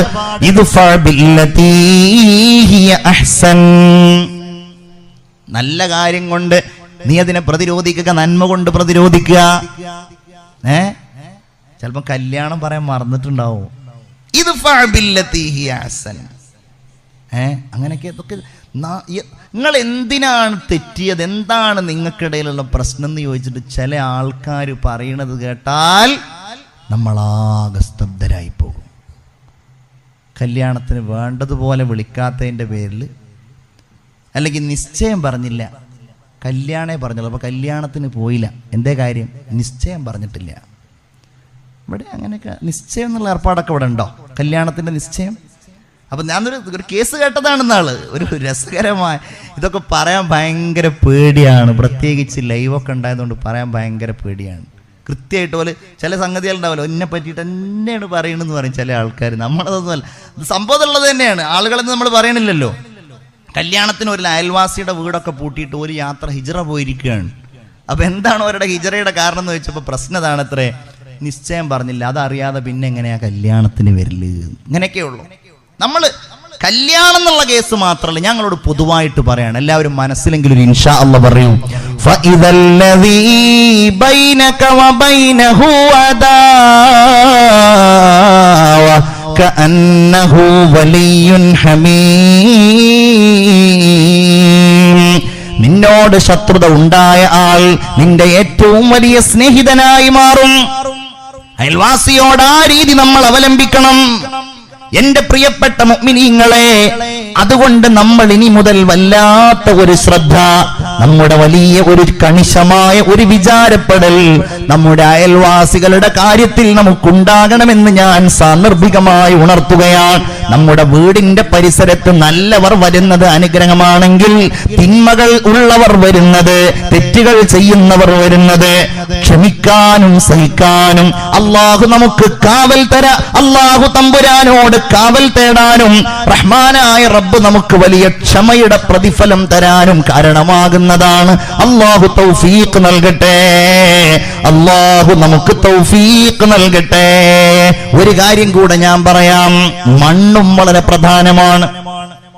വീട് നിൽക്കുന്ന മണ്ണ്, ഞാൻ നിങ്ങളോട് പറയട്ടെ, മണ്ണിനെ എങ്ങനെയാണ് പഠിക്കുക എന്ന് ചില മഹാന്മാരായ പണ്ഡിതന്മാർ പറഞ്ഞിട്ടുണ്ട്. ഒരു മണ്ണ് ഉഷാറുള്ള മണ്ണാണെന്ന് എങ്ങനെയാണ് മനസ്സിലാക്കുക? എങ്ങനെയാണത്?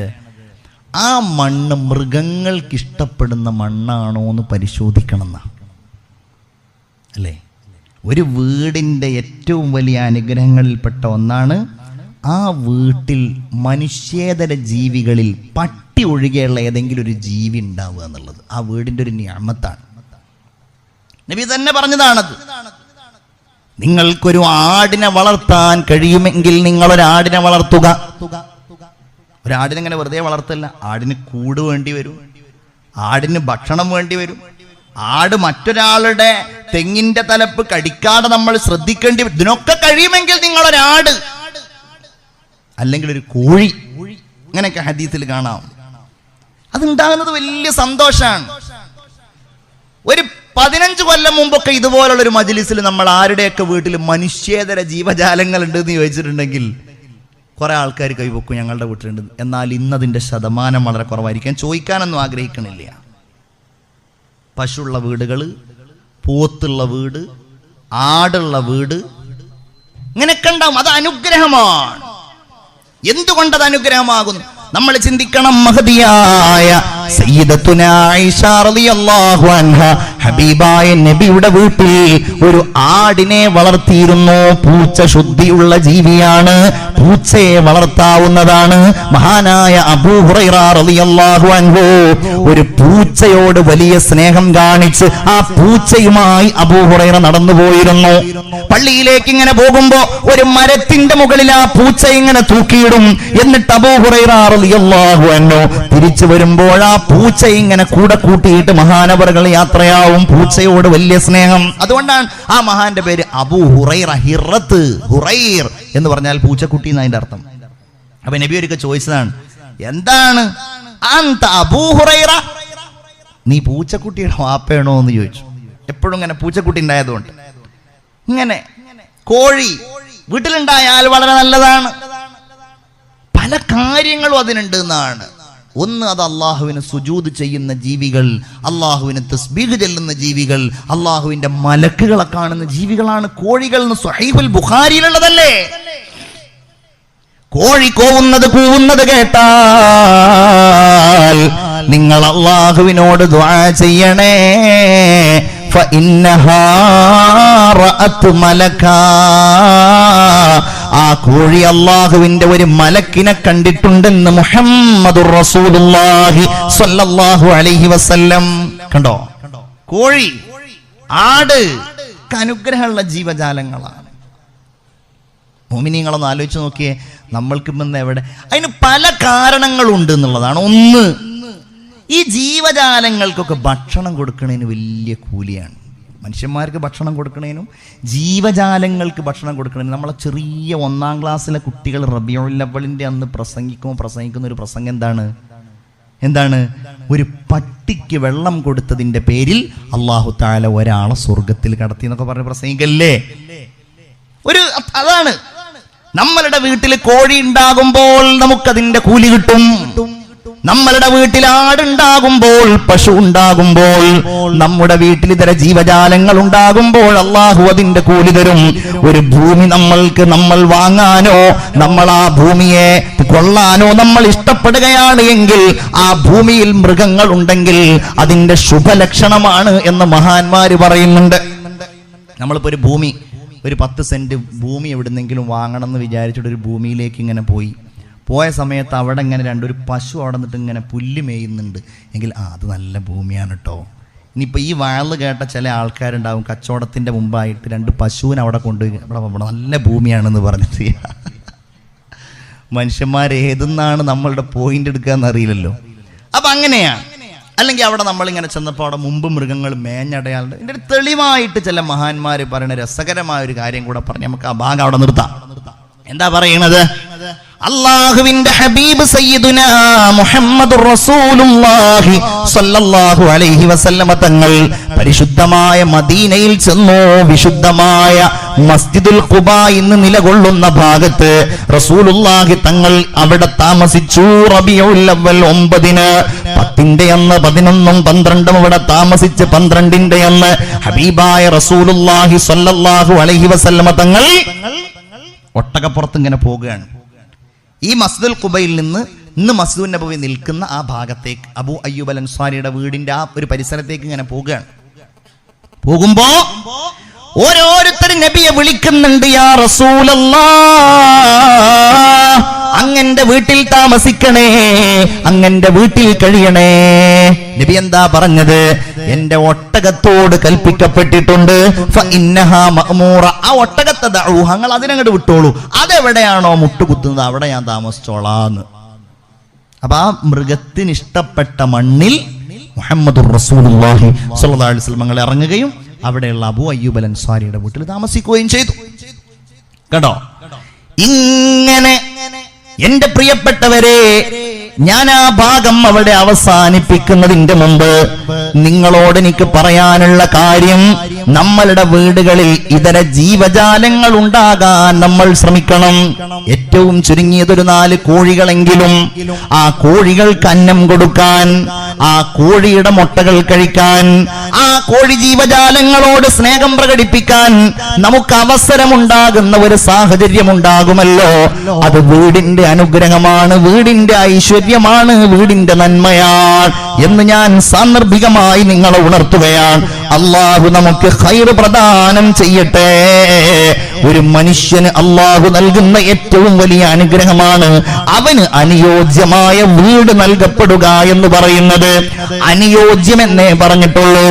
എന്റെ മുഅ്മിനീങ്ങളെ, അള്ളാഹു തമ്പുരാൻ നമ്മുടെ പരിശ്രമങ്ങളിലൂടെ, നമ്മുടെ പ്രാർത്ഥനകളിലൂടെ നമുക്കൊരു വീട് നൽകിക്കഴിഞ്ഞാൽ ആ വീട്ടിൽ നമ്മൾ സംതൃപ്തരാവുക എന്നുള്ളത് ഒരു മുഅ്മിനായ മനുഷ്യനുണ്ടായിരിക്കേണ്ട അടയാളമാണ്. വർളബിമാ ഖസമല്ലാഹു ലക തകുൻ അഗ്നന്നാസ്. എന്റെ പ്രിയപ്പെട്ട സഹോദരി, നീ പുതിയ പുതിയ വീടുകൾ കാണാൻ പോകുമ്പോ, കൂട്ടുകാരിയുടെ വീട്ടിലേക്ക് പോകുമ്പോ, നിന്റെ സഹോദരിയെ കല്യാണം കഴിച്ച വീട്ടിലേക്ക് പോകുമ്പോ, നിന്റെ അയൽപക്കത്തുള്ള വീട് കാണുമ്പോ, അവരുടെ വീടുകളിൽ പാകിയിരിക്കുന്ന ടൈല് കണ്ടിട്ട്, അവരുടെ വീടുകളിൽ സജ്ജീകരിക്കുന്ന വാഷ് ബേസിനുകൾ കണ്ടിട്ട്, അവരുടെ വീടുകളുടെ അലങ്കാരങ്ങൾ കണ്ടിട്ട് നിന്റെ സംതൃപ്തിയെ നീ ഒഴിവാക്കിയാൽ നിന്നെ കുറിച്ച് ദരിദ്രയാണ് എന്ന് പറയേണ്ടി വരും. എന്നാൽ റസൂലുള്ള പറയുന്നത് തകുൻ അഗ്നന്നാസ്, നീ ജനങ്ങൾക്കിടയിലെ ഏറ്റവും വലിയ സമ്പന്നയാണ്. അതെപ്പോഴാണെന്നറിയോ? അല്ലാഹു റബ്ബുൽ ഇസ്സത്ത് നിനക്ക് നൽകിയിരിക്കുന്ന എന്തൊന്നാണെങ്കിലും അത് വീടായത് കൊണ്ടാണ് ഇവിടെ അത് പറയുന്നത്. അൽഹംദുലില്ലാഹ്, എന്റെ വീട്ടിൽ ഈ 2 റൂമുകളെങ്കിൽ, 2 റൂമുകളാണെങ്കിൽ അങ്ങനെ, എന്താണെങ്കിൽ അങ്ങനെ, ഇതെനിക്ക് തമ്പുരാൻ നൽകിയല്ലോ. ഇത്രയുമില്ലാത്ത എത്ര ആളുകൾ ഈ ദുനിയാവിലുണ്ട്. എന്റെ അത്രയും സൗകര്യമില്ലാത്ത വാടക വീടുകളിൽ കഴിയുന്ന എത്ര ആളുകളുണ്ട് റബ്ബേ. എനിക്ക് എന്റേതായിട്ട് സന്തോഷത്തോടെ ഉറങ്ങാൻ കഴിയുന്ന ഒരു റൂമാണെങ്കിൽ അതിൽ ഉറങ്ങാൻ പറ്റുന്ന, ഒരു ചെറിയ ടോയ്ലറ്റ് ആണെങ്കിൽ അത് ഉപയോഗിക്കാൻ കഴിയുന്ന ഒരവസ്ഥ എനിക്ക് അല്ലാഹു നൽകിയല്ലോ റബ്ബേ എന്ന് നീ സംതൃപ്തിയോടെ വിചാരിച്ചാൽ തകുൻ അഗ്നന്നാസ്, നീയാണ് ജനങ്ങൾക്കിടയിലെ ഏറ്റവും വലിയ ഐശ്വര്യമുള്ളയാൾ. നമ്മളൊക്കെ അങ്ങനെ ആവണം. അള്ളാഹു തൗഫീഖ് നൽകട്ടെ. അല്ലെങ്കിൽ പിന്നെ ആ വീട് നിർഭാഗ്യത്തിന്റെ വീടാകുന്നതാണ്. നിർഭാഗ്യത്തിന്റെ വീട്, സംതൃപ്തി ഇല്ലാതെ നമ്മൾ താമസിച്ചു കഴിഞ്ഞാൽ അങ്ങനെ ഉണ്ടാവും.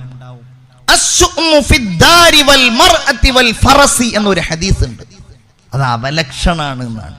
മനസ്സിനോട് നമുക്ക് മനസ്സ് അത് മനുഷ്യനായ നമ്മുടെ ഒരു ഇസ്തിക്ബാർ കൊണ്ട് ഉണ്ടാകുന്നതാണ്, അഹങ്കാരം കൊണ്ട്.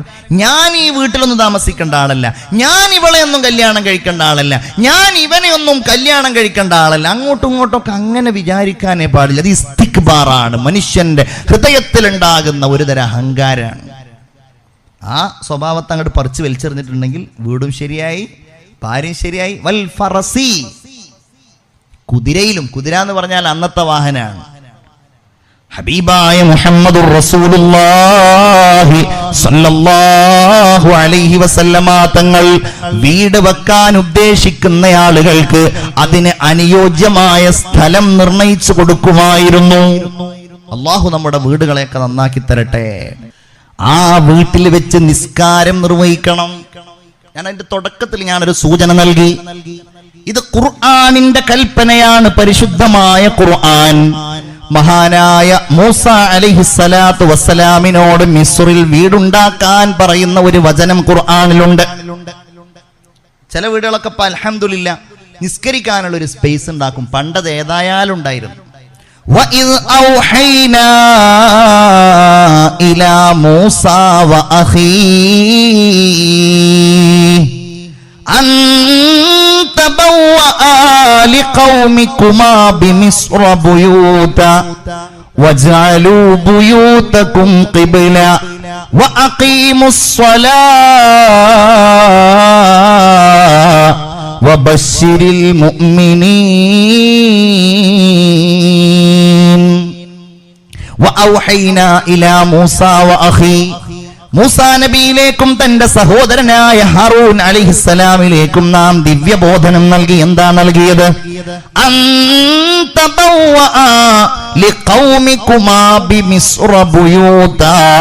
നിങ്ങൾ നിങ്ങളുടെ സമൂഹത്തിനും നിങ്ങൾക്കും നിങ്ങൾ മിസ്റിൽ വീടുകൾ ഉണ്ടാക്കണം. വജഅലൂ ബുയൂതകും ഖിബ്ല, നിങ്ങളുടെ വീടുകൾ നിങ്ങൾ അള്ളാഹുവിലേക്ക് മുന്നിടുന്നതുമാക്കണം. നിങ്ങളുടെ വീടുകൾ ഖിബിലയാക്കണം എന്ന് പറഞ്ഞാൽ നിങ്ങളുടെ വീടുകൾ അള്ളാഹുവിലേക്ക് മുന്നിടാൻ പ്രാപ്തമാക്കണം. എന്നിട്ടോ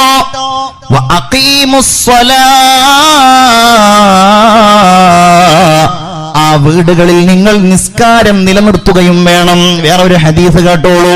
റസൂലുള്ള പറയാണ്, ഇജ്അലൂ മിൻ ബുയൂതികും മിൻ സ്വലാത്തികും, നിങ്ങളുടെ നിസ്കാരങ്ങളിൽ നിന്ന് ചില നിസ്കാരങ്ങൾ നിങ്ങൾ വീടുകളിൽ വെച്ച് നിർവഹിക്കണേ. സഹോദരിമാരത് ഏതായാലും നിർവഹിക്കും, പുരുഷന്മാരും അത് നിർവഹിക്കണം. വലാ തത്തഖിദൂഹു ഖുബൂറാ, ആ വീടുകൾ നിങ്ങൾ ശ്മശാന തുല്യമാക്കരുത്. ഇദാ ഖളാ അഹദുകുമുസ് സ്വലാത ഫീ മസ്ജിദി, ഒരാൾ പള്ളിയിൽ വെച്ച് തന്റെ നിസ്കാരം വീട്ടിയാൽ ഫൽയജ്അൽ ലിബൈതിഹി നസീബൻ മിൻ സ്വലാത്തി, അവൻ ആ വീടിനും അവന്റെ വീടിനും ആ നിസ്കാരത്തിൽ നിന്നൊരു ഓഹരി നിശ്ചയിക്കട്ടെ. ഫഇന്നല്ലാഹ ജാഇലുൻ ഫീ ബൈതിഹി മിൻ സ്വലാത്തിഹി ഖൈറാ, അവന്റെ വീട്ടിലുള്ള നിസ്കാരത്തിലൂടെ അല്ലാഹു വലിയ ഖൈറിനെ നൽകുമെന്ന് മുഹമ്മദുർ റസൂലുള്ളാഹി സ്വല്ലല്ലാഹു അലൈഹി വസല്ലം. ചിന്തിക്കണം.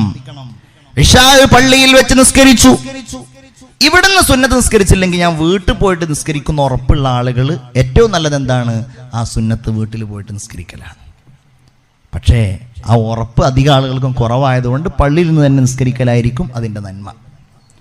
വീട്ടിൽ വെച്ച് നിസ്കാരങ്ങൾ നടക്കണം. ഇനി വീട്ടിൽ ഉണ്ടാകുന്ന സമയങ്ങളുണ്ടല്ലോ, ളുഹായുടെ സമയം, തഹജ്ജുദിന്റെ സമയം, ഇങ്ങനെയുള്ള സമയത്തുള്ള നിസ്കാരങ്ങളൊക്കെ വീട്ടിൽ വെച്ച് നിർവഹിക്കുമ്പോ റഹ്മാനായ റബ്ബിന്റെ ഖൈർ ധാരാളമായിട്ട് നൽകും.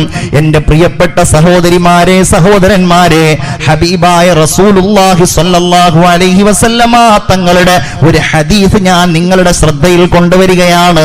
വൽ മർഅതു റാഇയത്തുൻ ഫീ ബൈതി സൗജിഹാ വമസ്ഊലത്തുൻ അൻ റഇയതിഹാ. നിങ്ങൾ ചെവി തുറന്ന് കേൾക്കണേ. നിങ്ങളുടെ പ്രിയപ്പെട്ട ഭർത്താക്കന്മാരുടെ വീട്ടിലാണ് നിങ്ങൾ പതിക പേരും താമസിക്കുന്നത്. ഭർത്താവിന്റെ വീട് അദ്ദേഹത്തിന്റെ പേരിലായിരിക്കും. ഭർത്താവ് ഗൾഫിലായേക്കാം, ഭർത്താവ് ജോലിക്ക് പോകുന്ന ആളായേക്കാം.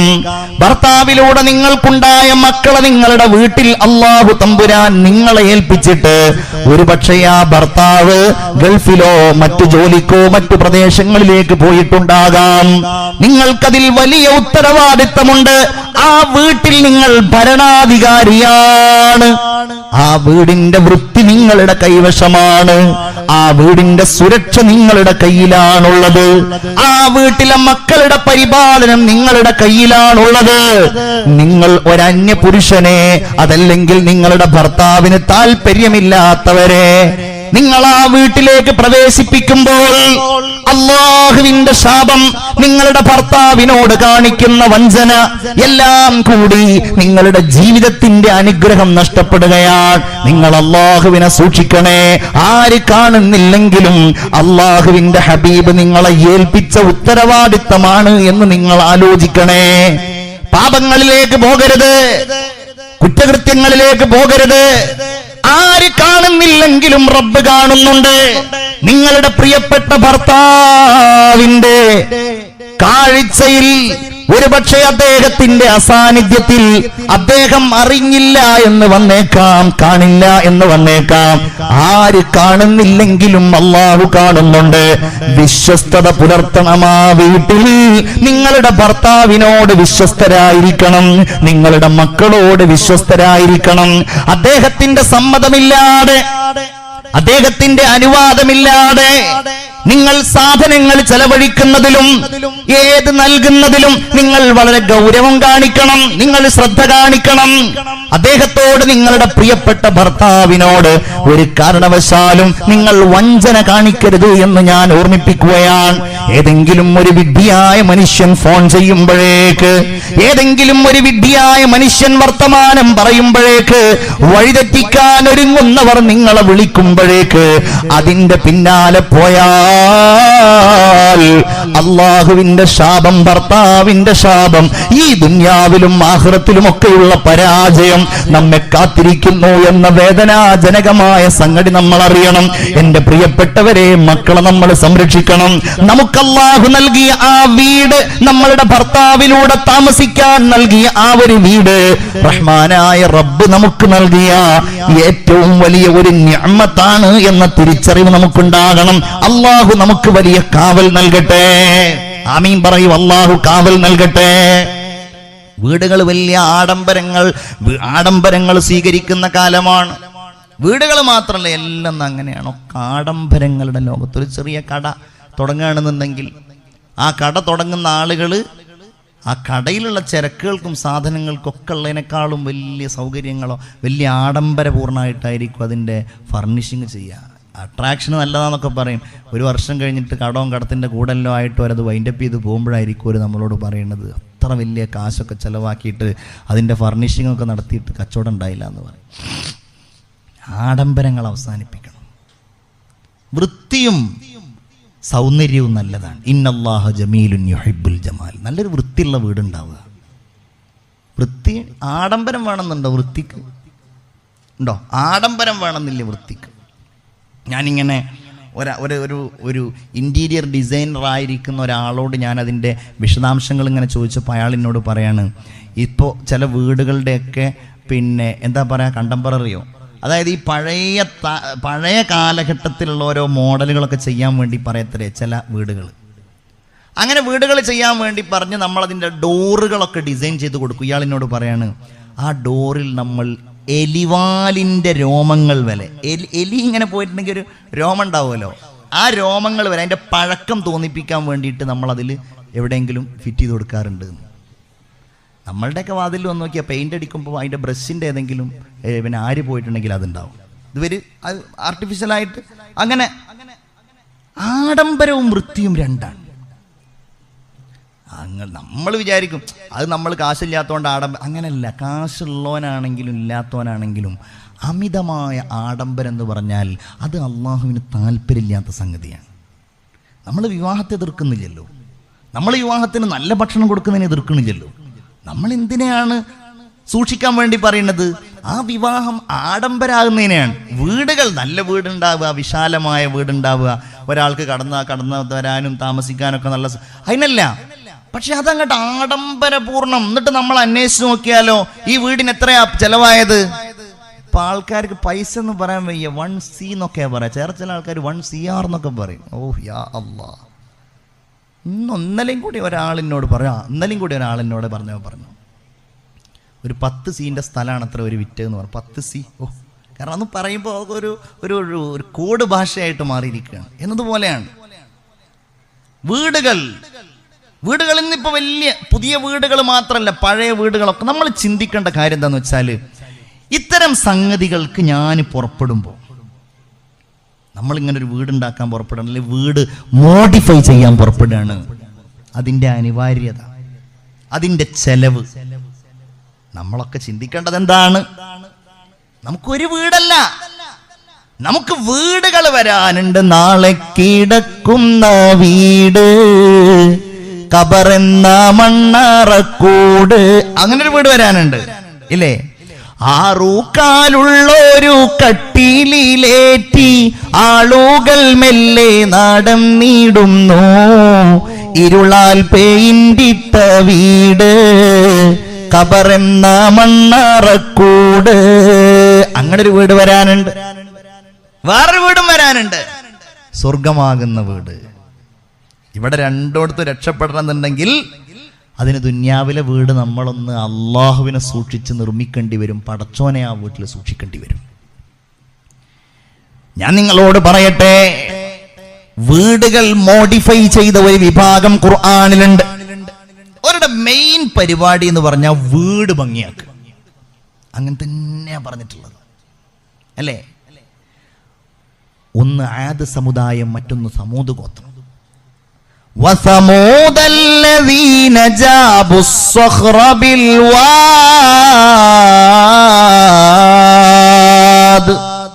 അങ്ങനെയാ പറഞ്ഞത്. സമൂദ് ഗോത്രം അവർ മലകൾ തുരന്നുണ്ടാക്കി വീടുണ്ടാക്കി. അതിനേക്കാളും വലുതായിരുന്നു ആദ് സമുദായം. അലം തറ കൈഫ ഫഅല റബ്ബുക ബിആദ് ഇറമ ദാതിൽ ഇമാദ് അല്ലതി ലം യുഖ്ലഖ് മിസ്ലുഹാ ഫിൽ ബിലാദ് وثمود الذين جابوا الصخر بالواد. നബിയെ അങ്ങ് കണ്ടില്ലയോ? കൈഫ ഫഅല റബ്ബുക ബിആദ്, എന്താണ് ആദിനെ കൊണ്ട് അല്ലാഹു ചെയ്തത് എന്ന് താങ്കൾ കണ്ടില്ലയോ? നിങ്ങൾ കണ്ടോ എന്താ ആദിനെ കൊണ്ട് ചെയ്തത്? അൽഹാഖതു മൽഹാഖ വമാ അദ്റാക മൽഹാഖ കذبت ثمود وعاد بالقارية وأما ثمود فأهلكوا بالطاغية. സമൂദ് ഗോത്രം അവരുടെ തെമ്മാടിത്തരങ്ങൾ കാരണത്താൽ നശിപ്പിക്കപ്പെട്ടു. وأما عاد فأهلكوا بريح صرصر عاتية. അടിച്ചു വീശുന്ന കൊടുങ്കാറ്റിലൂടെ ആദ് സമുദായത്തെയും അല്ലാഹു നശിപ്പിച്ചു. സഖറഹാ അലൈഹിം സബ്അ ലയാലി വസമാനിയത അയ്യാം. 8 പകലുകളും 7 രാത്രികളും ആ കൊടുങ്കാറ്റവരെ പിടിച്ചു നിന്നു. ആ കൊടുങ്കാറ്റവരെ കീഴടക്കി. وترى القوم فيها صرعى كأنها أعجاز نخل خاوية. മറിഞ്ഞു വീണ ഈത്തപ്പനകൾ പോലെ അവരോരോരുത്തരും അവരുടെ വീടുകളും മറിഞ്ഞു വീഴുന്ന അവസ്ഥയുണ്ടായി. അപ്പൊ ഇതുണ്ടായത് അലം തറ കൈഫ ഫഅല റബ്ബുക ബിആദ്. ഈ ആദ് എന്താ പ്രത്യേകത? ഇറം എന്ന നാട്ടിൽ താമസിച്ചിരുന്നവരായിരുന്നു അവർ. ഇറം എന്നത് അവരുടെ വെല്ലിപ്പയുടെ പേരായിരുന്നു. ആ ഇറം അവരുടെ പ്രത്യേകത എന്താണെന്നറിയോ?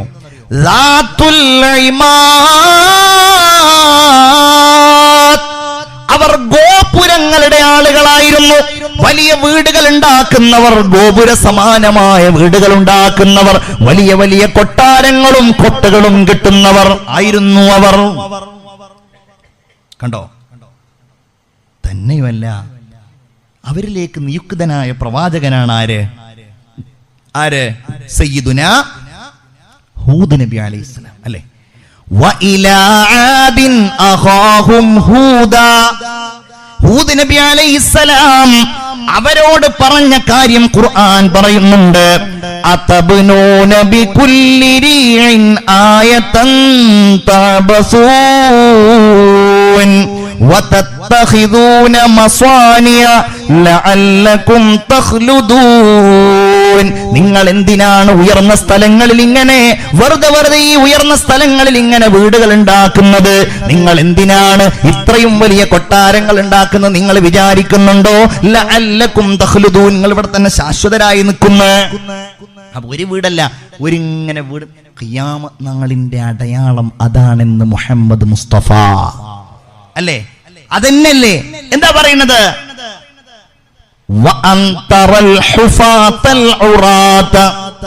കാലിൽ ചെരിപ്പിടാനില്ലാത്ത, ശരീരത്തിൽ ധരിക്കാനുള്ള വസ്ത്രമില്ലാത്ത പട്ടിണി പാവങ്ങളെ നിങ്ങൾ കാണലാണ്.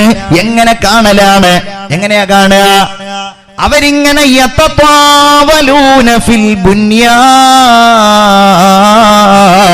അവരിങ്ങനെ കെട്ടിടങ്ങൾ ഉയർത്തി മത്സരിക്കുന്നതായി കാണലാണ്. എന്റേതാണ് വലുത്, അവന്റേതാണ് വലുത്. അപ്പൊ മുഅ്മിനീങ്ങളെ, നമ്മൾ വീടുകൾ ഉണ്ടാക്കുന്നത് നല്ലതാണ്, പക്ഷെ അത് ആഡംബരങ്ങളുടേതാകരുത്, അത് ആവശ്യത്തിൻ്റെതാകണം. അത് അമിതമായ അലങ്കാരത്തിൻ്റെതാവരുത്, അത് അനിവാര്യമായ വൃത്തിയുടേതാകണം. വൃത്തി വളരെ പ്രധാനമാണ്. വീട്ടിലേക്ക് ചില വീടുകൾ ഉണ്ടാവും, വൃത്തി എന്ന് പറഞ്ഞത് അതിൻ്റെ അടുത്തുകൂടെ പോയിട്ടുണ്ടാവില്ല. മുഅ്മിനീങ്ങളായ ആളുകളുടെ വീട്ടിലേക്ക് അങ്ങോട്ട് പോയിട്ടുണ്ടെങ്കിൽ, എൻ്റെ സഹോദരിമാരെ, ചില ആളുകളുടെ വീട്ടിൽ ചെന്ന് ഭയങ്കര തർക്കം, കോലാഹലം. എന്താണെന്നറിയോ? അത്യാവശ്യമായിട്ട് വാഷിംഗ് മെഷീൻ്റെ വാറണ്ടി കാർഡ് വേണം, അത് കാണുന്നില്ല. അങ്ങനെയൊക്കെ ഉണ്ടാവുക. വീട്ടിലുള്ള എല്ലാ സാധനത്തിനും പൊതുവെ വാറണ്ടി കാർഡും ഗ്യാരണ്ടി കാർഡൊക്കെ ഉണ്ടാവും. പടച്ചോനെ, ആരും ഒന്നും ഉണ്ടെന്നില്ലല്ലോ. വീട്ടിലുള്ള റെഫ്രിജറേറ്ററിനുണ്ടാവും, മിക്സിക്ക് ഉണ്ടാവും, TV ഉണ്ടെങ്കിൽ അതിനുണ്ടാവും, എല്ലാറ്റിനും ഉണ്ടാവും. അതുപോലെ നമ്മളുടെ മക്കളുടെയൊക്കെ ബർത്ത് സർട്ടിഫിക്കറ്റുകൾ, അവരുടെ സ്കൂൾ സർട്ടിഫിക്കറ്റുകൾ, ഇങ്ങനെ പല സാധനങ്ങളുണ്ടാവും. 90% ഇപ്പം നിങ്ങളെ പറ്റി പറയല്ല, പക്ഷേ അന്വേഷിച്ച് നോക്കുമ്പോൾ എവിടെയാണതെന്ന് ആർക്കും അറിയില്ല. മൂമിൻ്റെ വീട്ടിലെ വൃത്തി എന്ന് പറഞ്ഞാൽ ഈ ബാഹ്യമായ വൃത്തിയല്ല, ഇതിനൊക്കെ ഒരു അടുക്കും ചിട്ടയും വേണം. ഞാൻ നിങ്ങളോട് പറയണം, ഒരു 50 രൂപ കൊടുത്താൽ, 100 രൂപ കൊടുത്താൽ അത്യാവശ്യം നല്ലൊരു ഫയൽ കിട്ടും. ഇത് അവിടെ നിന്ന് തുടങ്ങണം. നമ്മളുടെ വസ്ത്രങ്ങൾ പിന്നെ അടുക്കി വെക്കുന്നത് മുതൽ, നമ്മുടെ റൂമുകളിലുള്ള അലങ്കാരങ്ങൾ മുതൽ, റൂമിലുള്ള വൃത്തി മുതൽ, നമ്മളുടെ വീടിന്റെ അകത്തുള്ള ബാത്റൂമിന്റെ ദുർഗന്ധമില്ലാത്ത അവസ്ഥകൾ മുതൽ, നമ്മളുടെ തീന്മേശയുടെ ഭംഗികൾ മുതൽ, നമ്മളുടെ വീടിന്റെ പുറത്ത് നമ്മളുടെ മക്കളും നമ്മളും ഇടുന്ന ചെരുപ്പുകൾ അടുക്കി വെക്കുന്നത് വരെയുള്ള മുഴുവൻ കാര്യങ്ങളിലും ഇന്നല്ലാഹ യുഹിബ്ബുത് തവ്വാബീന വയുഹിബ്ബുൽ മുതതഹിരീൻ. അല്ലാഹു വൃത്തിയുള്ളവരെ ഇഷ്ടപ്പെടുന്നു, അല്ലാഹു പശ്ചാത്തപിക്കുന്നവരെ ഇഷ്ടപ്പെടുന്നു. വീട് നല്ല വൃത്തിയുള്ള വീടാകണം, അതിന് വലിയ പ്രാധാന്യമുണ്ട്. ഞാൻ ഒന്നും കൂടെ പറഞ്ഞാൽ ഞങ്ങൾ പണങ്ങരുത്.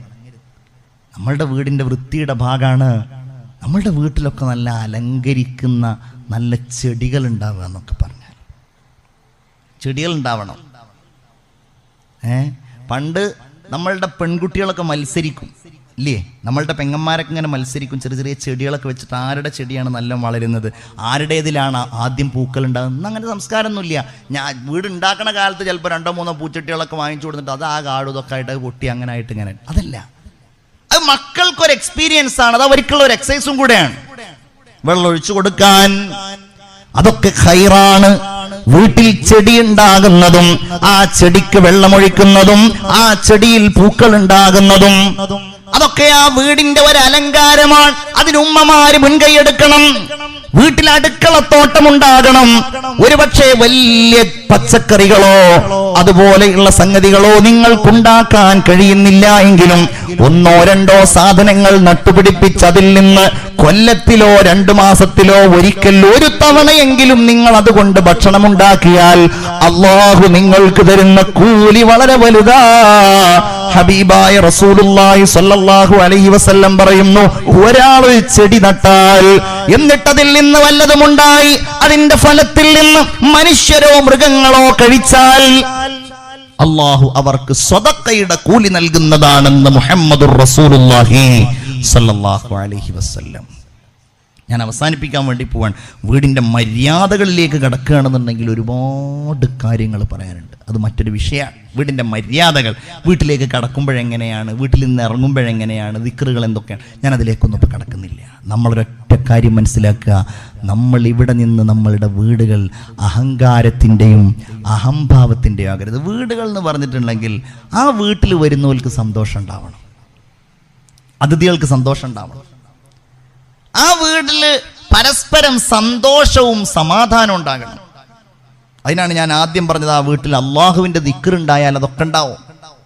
കലഹമില്ലാത്ത വീട്, മക്കളും ഉമ്മയും ബാപ്പയും ഒക്കെ ഇഷ്ടപ്പെടുന്ന, പരസ്പരം സന്തോഷത്തോടെ വർത്തമാനം പറയുന്ന വീട്, നമ്മളുടെ വീടിന്റെ ഏറ്റവും വലിയ മാതൃക ലോകത്തിന്റെ മുത്ത് അഷ്റഫുൽ ഖൽഖ് മുഹമ്മദുർ റസൂലുള്ളാഹി. സ്വലാത്ത് ചൊല്ലൂ മുഹമ്മദുർ റസൂലുള്ളാഹി. അന്ത തത്ലു ബൈനനാ ഫിൽ കവാകിബി കൽ ബുദൂർ ബൽ വ അഷ്റഫു മിൻഹു യാ സയ്യിദി ഖൈറൻ നബി. അസ്സലാത്തു അലൻ നബി അലർ റസൂൽ അശ്ശഫീഇൽ അബ്തഹി വൽ ഹബീബിൽ ആറബി. റസൂലുള്ളാഹിയുടെ വീട്ടിൽ വളരെ ചുരുങ്ങിയ സൗകര്യങ്ങളെ ഉണ്ടായിരുന്നുള്ളൂ. ഒരു മുഅ്മിനായ മനുഷ്യന്റെ ഐഹിക ലോകത്തെ ജീവിത വീക്ഷണം എങ്ങനെയാകണമെന്നാണ് നബി സല്ലല്ലാഹു അലൈഹി വസല്ലമ തങ്ങളുടെ വീടിന്റെ അന്തരീക്ഷം ലോകത്തെ പഠിപ്പിച്ചത്. നബിയുടെ വീട് പറഞ്ഞ വലിയ വീടല്ല, നബിയുടെ വീടുകളെ സംബന്ധിച്ചാണ് അൽ ഹുജുറാത്ത് എന്ന ഒരു അധ്യായം ഉണ്ട് ഖുർആനിൽ. ഹുജറാത്ത് എന്ന് പറഞ്ഞാൽ റൂമുകൾ, മുറികൾ എന്നാണ് അതിൻ്റെ അർത്ഥം. അതായത് റസൂലുള്ളാഹി തങ്ങൾ മദീനയിലേക്ക് ചെന്നപ്പോൾ മദീന പള്ളിയുടെ മിഹ്റാബിൻ്റെ ഒരു ഭാഗത്തായിട്ട് നബിക്കുള്ള ചെറിയ ഒരു വീട്, ആയിഷ ബീവി. അത് കഴിഞ്ഞിട്ട് അടുത്ത ഭാര്യയെ കല്യാണം കഴിച്ചു, അടുത്ത വീട്, അങ്ങനെ അടുത്ത വീട്, അതിൽപ്പെട്ട ഓരോ വീട് ഇപ്പോഴും ബാക്കിയുണ്ട്. എങ്ങനെയാണത് ബാക്കിയായത്? അവിടെയാണ് റൗള ഉണ്ടായത്, അവിടെയാണ് പുണ്യപ്പൂമാൻ അന്തി ഉറങ്ങുന്നത്. ആ മദീനയിലെ പച്ച കുബ്ബക്ക് താഴെയുള്ള ആയിഷ റളിയല്ലാഹു അൻഹയുടെ വീട്ടിലാണ് ലോകത്തിന്റെ നായകൻ അഷ്റഫുൽ ഖൽഖ് മുഹമ്മദ് മുസ്തഫ സല്ലല്ലാഹു അലൈഹി വസല്ലമ തങ്ങൾ അന്തി ഉറങ്ങുന്നത്. ബാക്കിയുള്ളതെല്ലാം ലോകത്തിന്റെ മുമ്പിൽ ചരിത്രമായി പോയി. റസൂലുള്ളാഹിന്റെ വീടിന്റെ വിസ്താരം 6-7 മുഴമായിരുന്നു. കൈ ഉയർത്തിയാൽ മേൽപ്പുരയിൽ മുട്ടുമായിരുന്നു. മണ്ണിന്റെ ചുവരായിരുന്നു, ഈന്തപ്പനയുടെ മേൽക്കൂരയായിരുന്നു. നബിയുടെ വീട്ടിൽ ഫർണിച്ചറുകളൊന്നുമില്ല. ആകെ ഉണ്ടായിരുന്നത് ഓല കൊണ്ടുണ്ടാക്കിയ ഒരു പായയാണ്, ഒരു നാരിന്റെ തലയിണയാണ്. പലപ്പോഴും റസൂലുള്ളാഹി തങ്ങളെ സ്വഹാബികൾ കാണുമ്പോ, അവിടുത്തെ പുറം കാണുമ്പോ, കൈകൾ കാണുമ്പോ ആ ഈത്തപ്പനയുടെ അടയാളങ്ങൾ നബിയുടെ ശരീരത്തിൽ അവർക്ക് കാണാൻ കഴിയുമായിരുന്നു. തോലിന്റെ ഒരു വിരിപ്പുണ്ടായിരുന്നു, ഒരു പാനപാത്രമുണ്ടായിരുന്നു. റസൂലുള്ളാഹി സ്വല്ലല്ലാഹു അലൈഹി വസല്ലമ തങ്ങളോട് പല ഘട്ടങ്ങളിലും സ്വഹാബികൾ ചോദിച്ചിട്ടുണ്ട്, നബിയേ അങ്ങേക്ക് ഞങ്ങൾ ഒരു ചെറിയ കിടക്ക ഉണ്ടാക്കി തരട്ടെയോ? ചീഫ് ജസ്റ്റിസ് ആണ്, ഭരണാധികാരിയാണ്. സ്വഹാബികൾ എന്തും കൊടുക്കാൻ തയ്യാറുള്ള ആളാണ്. നബി എന്താ ചോദിച്ചത്? മാലി വലിദ്ദുനിയാ, ഞാനും ദുനിയാവും തമ്മിൽ എന്തു ബന്ധമാണെന്ന് ചോദിച്ച് ആ സ്വഹാബത്തിന്റെ ചോദ്യത്തെ മറികടന്നു മുഹമ്മദുർ റസൂലുള്ളാഹി സ്വല്ലല്ലാഹു അലൈഹി വസല്ലം. ഹിജ്റ 87-ൽ വലീദ് ഇബ്നു അബ്ദുൽ മലിക് മദീന പള്ളി വികസിപ്പിക്കാൻ വേണ്ടി തീരുമാനിച്ചു. ആ വീടുകൾ പൊളിക്കാൻ തീരുമാനിച്ചു. സ്വഹാബികൾ ഒരുമിച്ചുകൂടി, ജനങ്ങൾ ഒരുമിച്ചുകൂടി. നബിയുടെ ഗന്ധം ഏറ്റുവാങ്ങിയ ചുമരുകൾ, വഹയിന് സാക്ഷിയായ ചുമരുകൾ, ചരിത്രങ്ങൾ ഉറങ്ങിക്കിടക്കുന്ന ചുമരുകൾ, ആ ചുമരുകൾ പൊളിക്കുന്നത് കണ്ടപ്പോ സ്വഹാബികൾ പൊട്ടിക്കരഞ്ഞുപോയി. ബഹുമാനപ്പെട്ട സഈദ് ഇബ്നുൽ മുസയ്യിബ് റളിയല്ലാഹു അൻഹു പറയുന്നത്, പടച്ചവനേ, ആ വീടുകളെങ്ങാനും ലോകത്ത് നിലനിന്നിരുന്നുവെങ്കിൽ എന്താണ് മുഹമ്മദ് റസൂലിന്റെ ലാളിത്യമെന്ന് ജനങ്ങൾക്ക് അറിയുമായിരുന്നു. പലപ്പോഴും പട്ടിണിയാണ് ആ വീട്ടില്, പലപ്പോഴും സങ്കടങ്ങളാണ്. പക്ഷേ അതൊക്കെ സഹിച്ച് ലോകത്തിന്റെ മുമ്പിൽ ഒരു വീട് എങ്ങനെയായിരിക്കണമെന്ന മാതൃക കാണിച്ച് നമുക്ക് ഏറ്റവും വലിയ പാഠങ്ങൾ പറഞ്ഞു തന്നു സയ്യിദുനാ മുഹമ്മദുർ റസൂലുള്ളാഹി സ്വല്ലല്ലാഹു അലൈഹി വസല്ലം. അല്ലാഹുവേ, ഞങ്ങളെ നീ സ്വീകരിക്കണേ തമ്പുരാനെ. എല്ലാവരും ഒന്ന് ആമീൻ പറ. ഞങ്ങളെ നീ കബൂലാക്കണേ റഹ്മാനെ. പടച്ച തമ്പുരാനെ, ഈ സദസ്സിൽ വീടില്ലാത്ത ആരെങ്കിലും ഉണ്ടെങ്കിൽ, വാടക വീടുകൾ താമസിക്കുന്നവരുണ്ടെങ്കിൽ എല്ലാവരും ആമീൻ പറയണേ. റബ്ബേ, മുനവ്വർ ഷാ തങ്ങളുടെ ആണ്ട് കൊണ്ടാടുന്ന സദസ്സാണ്. റബ്ബേ, അവർക്ക് നല്ല വീടിനുള്ള തൗഫീഖ് നൽകണേ റഹ്മാനെ. നല്ല വീടിനുള്ള തൗഫീഖ് നൽകണേ റബ്ബേ. പടച്ചോനെ, മക്കളൊക്കെ വീട് വെക്കാൻ ആഗ്രഹിക്കുന്നവരുണ്ടാകും. ആ മക്കളൊക്കെ സ്ഥലം വാങ്ങിയിട്ടുണ്ടാകും, വീട് പണിയണമെന്നാകും. അല്ലാഹുവേ, അതിനുള്ള വഴി എളുപ്പമാക്കണേ റബ്ബേ. ഉള്ള വീട്ടിൽ സൗകര്യം പോരാഞ്ഞിട്ട് ഒന്ന് നന്നാക്കണം എന്ന് ആഗ്രഹിക്കുന്നവരുണ്ടാവും, മക്കളുടെ കല്യാണമൊക്കെ ആയിട്ട്. റബ്ബേ, അതിനുള്ള തൗഫീഖ് കൊടുക്കണേ റഹ്മാനെ. അതൊന്നുമില്ല, ഇനി മരിക്കണത് വരെ വീടുമ്മ തൊടൂല. പടച്ചോനെ, ഞങ്ങളുടെ വീട്ടിലൊക്കെ നീ ഖൈറും ബറക്കത്തും ചൊരിയണേ തമ്പുരാനെ.